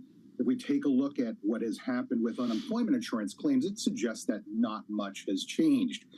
But I would remember that back in January, suddenly we had a 500,000 new jobs in the month. And this is really because of seasonal distortions. And now we're supposedly going to be ramping up the hiring. So if there is a downward surprise, I think it's largely because of that. Because this time of the year, all of the roaring things that happen in the housing sector and other areas are going to add to payrolls, but it may be short of that, just as January was an upward distortion. But that also tells you a lot about what's important in the economy and how policy stimulus from past years is still delivering job growth. But it's going to be different, in fact, even if we look at 2 years now. Steve, just how well supported is discretionary spending from the U.S. consumer at the moment? Reasonably, but there's a lot of satisfied demand in goods, and we've seen post a January surge, one of those other things that we question, it's done nothing but drop sequentially. I'd say April auto sales were in good shape, and this is an industry that really is bucking a cyclical trend. We didn't satisfy demand for autos. There was not sufficient production during the COVID period, and so I don't think it has a real recession in that particular industry. But what's going on is pent-up demand for leisure hospitality. In the last 12 months, we've had one industry that's 10% of employment account for nearly 30% of all job gains, right? And it's still below where we were in COVID. This is one of the reasons why just the rebound from COVID is still having effects on labor markets. Unfortunately, we can't count on that for the next 1 and 2 years. So, Steve, I get what you're saying about goods, and yet the reason why I was talking about how Americans love to spend is because I was actually taking that directly from Kellogg's CEO, who on the earnings call said in all of their segments around the world, they see declines in consumer spending, except for the United States, where people keep spending despite some of the pessimism out there. So why are you moving away from U.S. equities at a time when the consumer is so resilient, even as elsewhere perhaps there's more discretion? Blessed is he with low expectations.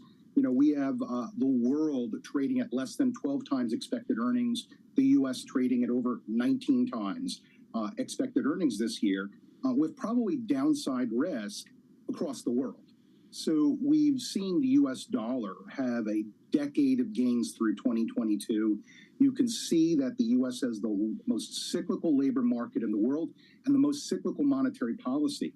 So if we're not particularly bullish, and we aren't, we don't think there's going to be a horrible collapse in the world or the U.S., but we really think that the next few years we can have gains in currencies that are still quite weak, along with low valuations. We're going to start to gravitate to that, and we're going to do it for more yield too.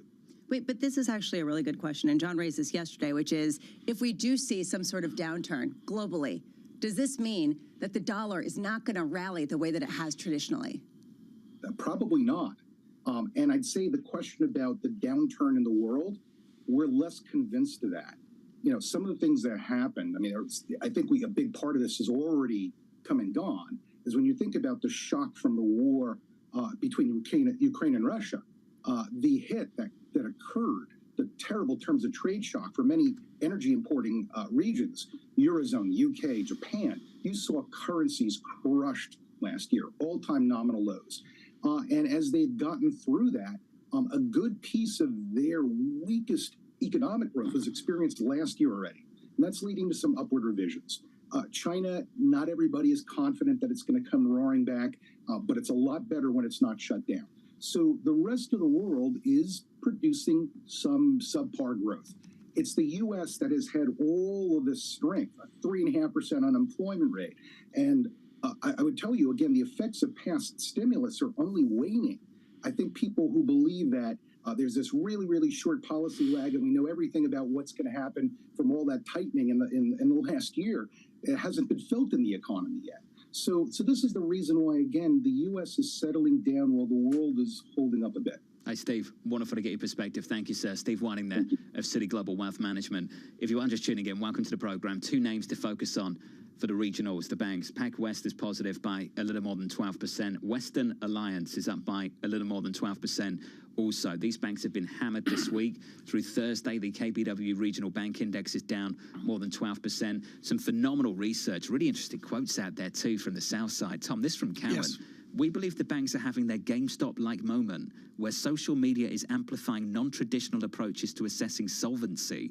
This creates a self-fulfilling prophecy that pressures stock prices, which then leads to more questions. The new evil short selling, it was out there yesterday with a vengeance. I think there's a lot more going on here than just trading dynamics and shorting and, where's the tick rule to help everybody out. But I will take the point, John, that the character of negativity on Wall Street is completely amplified by this modern technology.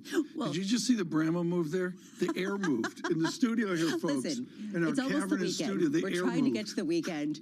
I have very, loud body motion. So I do think that, look, this is something that we saw really interestingly with the Financial Times yesterday, reporting that Western Alliance was looking for a buyer. Shares absolutely cratered. And then Western Alliance came out and said there's absolutely no truth to the story. You guys are just pawns of some short seller out there that's trying to make bank. So this is sort of the level of tension and drama that's playing out in real time in public as people try to figure out what's going on here. It's get to the weekend Friday, like I haven't seen John in ages. I mean, I just haven't.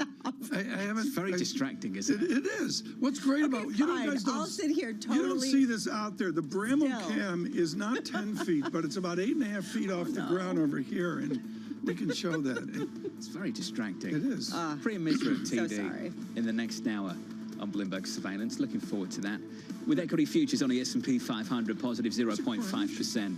It is Payrolls Friday. And Coronation Saturday. And the number is 185K. It keeps going. That is the estimate. This is Bloomberg. You can tell it's Friday. Keeping you up to date with news from around the world. With the first word, I'm Lisa Mateo. Well, the U.S. jobs report may show the resilience of the labor market. April's report is expected to show that employers added 185,000 jobs and that the unemployment report ticked up 3.6%. That's only 0.2 of a percentage point off the 54-year-old record. And the jobs report due out at 8:30 a.m. New York time. U.S. regulators plan to make the biggest banks pay most of the bill when it comes to replenishing the government's deposit insurance fund. Bloomberg's learned that small lenders won't have to kick in extra money. The insurance fund was depleted by the failures of Silicon Valley Bank and Signature Bank. President Biden reportedly will name the Air Force's top general to become the chairman of the Joint Chief of Staff. That's according to the New York Times. General Charles Brown, the Air Force Chief of Staff, would become only the second black man to serve as chairman. Colin Powell was chairman under Presidents Clinton and George H.W. Bush. A free trade agreement between Australia and the UK will take effect May 31st. The Australian government says the deal will end tariffs on 99% of the country's exports to the UK. It will also streamline visa and business licensing between the countries. And sales of Apple's iPhone rebounded last quarter. That helped the world's most valuable company beat earnings estimates. Sales actually fell 2.5%, but Apple had warned investors to expect a drop roughly twice as much. The results suggest that Apple is recovering from a slump that's plagued both the computer and smartphone industries. Global news powered by more than 2,700 journalists and analysts in over 120 countries. I'm Lisa Mateo, and this is Bloomberg.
source for news and analysis covering the biggest challenges facing the UK government, economy, financial services, and markets. Tax cuts should not be the priority. It's about a credible plan for growth over the next 2-3 years. In this post-Brexit world, how do you see actually servicing your clients? It was disruptive, and it's going to have implications to how capital raising works. Now we're having the perfect storm in the UK. Watch Francine Lacqua Thursdays at 9:30 a.m. only on Bloomberg, your global business authority. BSO Now is your online home for weekly Boston Symphony Orchestra and Boston Pops performances. See new concerts that go behind the scenes, plus acclaimed archival concerts. Visit bso.org/now, where the music plays on. BSO season sponsor, Bank of America.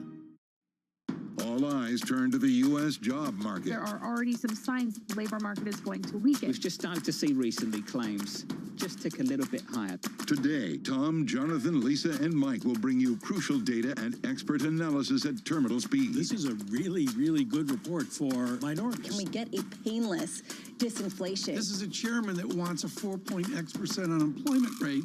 The microdata doesn't show that. The April jobs report, today on Bloomberg Television and Radio.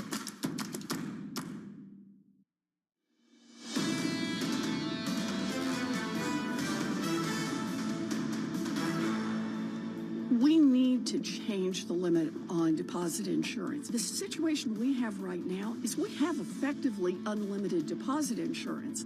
Only the difference is that the billionaires who are taking advantage of it and the billionaire banks that are taking advantage of it are not paying for it. Senator Warren there making absolutely no sense at all at the end of those comments. What does that even mean? You know, the whole heritage of this program, folks, is when politicians talk, and we're trying to be as balanced as we can, John. I'll let you pick it up, but that was baloney. I have to admit, I've loved the shift from politicians. I remember when they used to talk about millionaires, and then they became millionaires, so now it's billionaires. They're trouble. They're trouble. Fair point. There's headlines out now. I can't remember where I saw it, which paper. I'll let Lisa probably knows better than I do.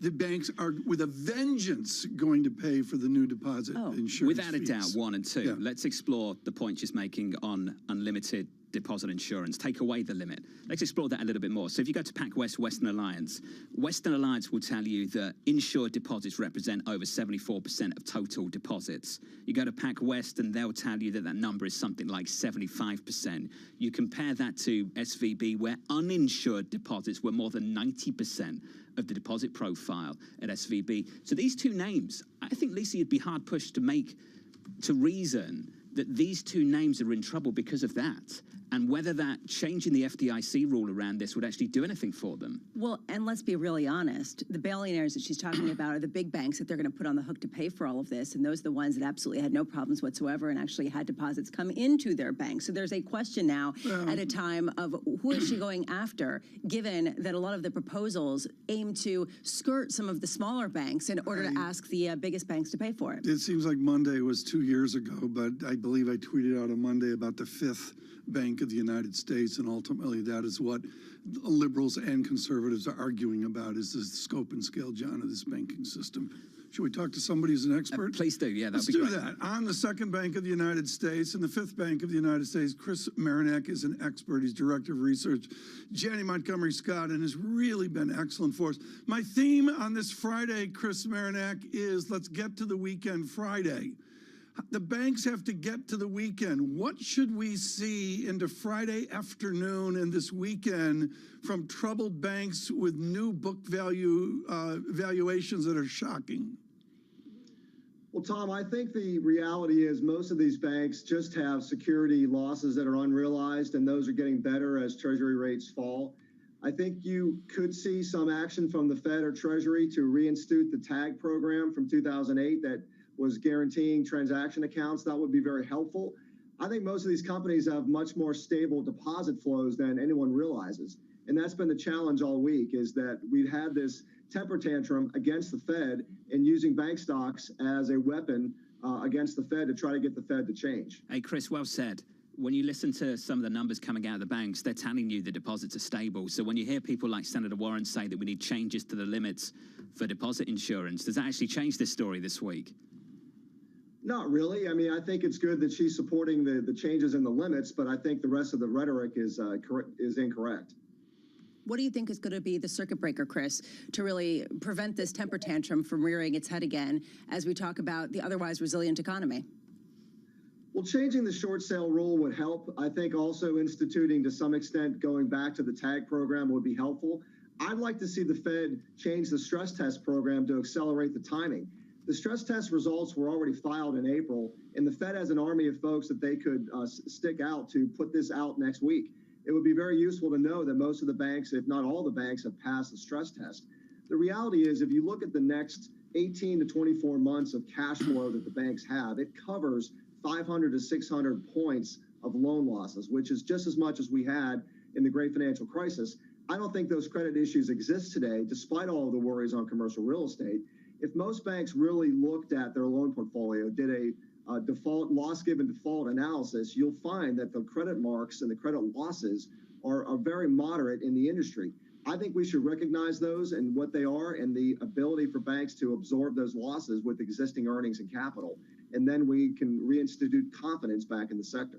You said short sellers should be investigated. What do you make of the back and forth with Western Alliance in particular yesterday, with shares plunging after the Financial Times report and then them coming out and saying this is just a tool of short selling? Is there validity to that? Do you think that people are going to exploit the jitters, the temper tantrum? Absolutely. I mean, we've seen stories that were rehashed from 6 weeks earlier on PacWest and again with Western Alliance. There was no news there. PacWest hired an advisor at the end of March, so that was completely stale. I don't know why we continue to kind of create new narratives just to help justify the positions. The facts are These banks have very good cash flow. They have deposits that are much more stable. Right. And really, liquidity has surged in the past 2 months. Chris, your note is blistering. You say the press reports are stale. Just for instance, I know a guy. He's a guy. He's with the show quite often through the week. He's going to sit with his Barron's open on Saturday and try to figure out which bank to buy. How do you select the good banks from the troubled banks on a Saturday morning as we've crashed? So we start with tangible book value, and then we apply the unrealized marks from HTM held to maturity portfolios. That's now disclosed in the FDIC call reports, and we've provided it, and so have some of our peers around the street. That gets you to adjusted tangible book. That's the first place to start. Then I think you look at the cash flow that banks have, the pre-tax, pre-provision, or what we call PPNR. It's the cornerstone of the Fed stress test. And then you apply that for the next 12 to 24 months, and that gives you a loss absorption of the current loan portfolio. In addition to that, banks have got very well disclosed information on their loan loss allowances, on their credit marks, and particularly the amount of real estate that they have. Banks have been a wide open kimono this time, which is massively different than what we saw in 2008 and 9. Chris, what I hear from you is that the price action is divorced from the fundamentals, and I've heard that a lot from a lot of analysts on a lot of banks this week. The problem I think that a lot of other people have, though, Chris, is that the fundamentals will be shaped by the price action. So even if you think the price action is divorced from the fundamentals, the price action is going to shape the fundamentals, Chris. Does that not concern you? Well, I lived it through 2009. Fifth Third is my favorite example. It hit $1 in late February 2009. They came back 3 months later and raised capital at $6, and then at the end of 2009, the stock was $14.60. So I've seen that happen with many regional banks and all their other large companies as well. So I feel like that is the repeat event that is going on in my world. So I think we just have to have the confidence to move forward that the facts are that the banks have better credit quality, better cash flow than the investors understand. I realize that the bear case always sounds more intelligent, but it doesn't make it correct. So you think that these banks are viable with 5% interest rates for the rest of this year? Absolutely. It's difficult. It's not ideal, but they can make a spread. The spread will be narrower, but they can. And we think the deposit flows are much more stable than the market understands. Hey, Chris, wonderful to get your perspective. Thank you, sir. A constructive view from Chris Marinac there of Jenny Montgomery Scott. Tom on the regionals with PacWest this morning up a little more than 12%. Western Alliance up around about 13. You know, our job is to drive this story forward. And, you know, Chris was really scathing about the press on this. I'm not going to go after the press on this. What I'm going to go after is we've done a deposit analysis. And this week, somehow, we got over to worrying about credit, markdown, what are bonds doing, what's real estate doing. And all this is fine, and people can decide buy, hold, sell. But we got to figure out this commercial real estate mess in America. That's not going to happen over a weekend. That's the next phase of it, isn't it? And I'm not sure how, it's not a moon phase. It's like summer. You know, restructuring into autumn, maybe even into 2024. I've heard a lot of people say that this week, Lisa. You have as well. It was the rate shock. It was about deposits, all of that stuff. And it feels like this week morphed into something else, a focus on credit risk. And the idea that the profitability story is really questioned. And even there, Chris was talking about how it's going to be very difficult in a 5% interest rate regime. Some might not be as good at it as others. So yes, there might be the Fifth Thirds, but there might not be some of those as well. And some of them may really struggle. The word that spooks everyone right now, strategic. The next one, strategic options. You hear strategic options and you're like, I'm running to the hills. Running to the hills. Sarah House of Wells Fargo joining us shortly. It's Payrolls Friday. Payrolls Friday, and your estimate is 185,000.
best investment advice you've ever been given by anybody? The compound interest, the compounding of returns is an incredible miracle of business, finance, and human existence. Everything you learn is additive every day, and if you keep at it and don't quit, it's an incredible miracle. And it's not just interest. It was always said about compound interest returns, compound business returns, compound human returns. They're all very additive because you learn every day. And if you keep at it, it's very, very helpful. In your observation of investors, what do you think is the biggest mistake that average investors make? Selling at the wrong time. And they sell when the prices go down? Yes. Or yes. Not keeping, look, people have conviction, or they invest for if they invest for the right reasons, just keep at it. Welcome to the world of decentralized finance. You can see the massive gains for the OG crypto coin. The breakout we have all perhaps long awaited finally realized. We'll see if it sticks. Bloomberg's covering all things crypto, the people. There's no question its industry is composed of some bad actors and some good actors. The transactions. Volumes have surpassed $24 billion per day. And the technology. Stop talking about the technology, start demonstrating the utility. Bloomberg Crypto, Tuesdays.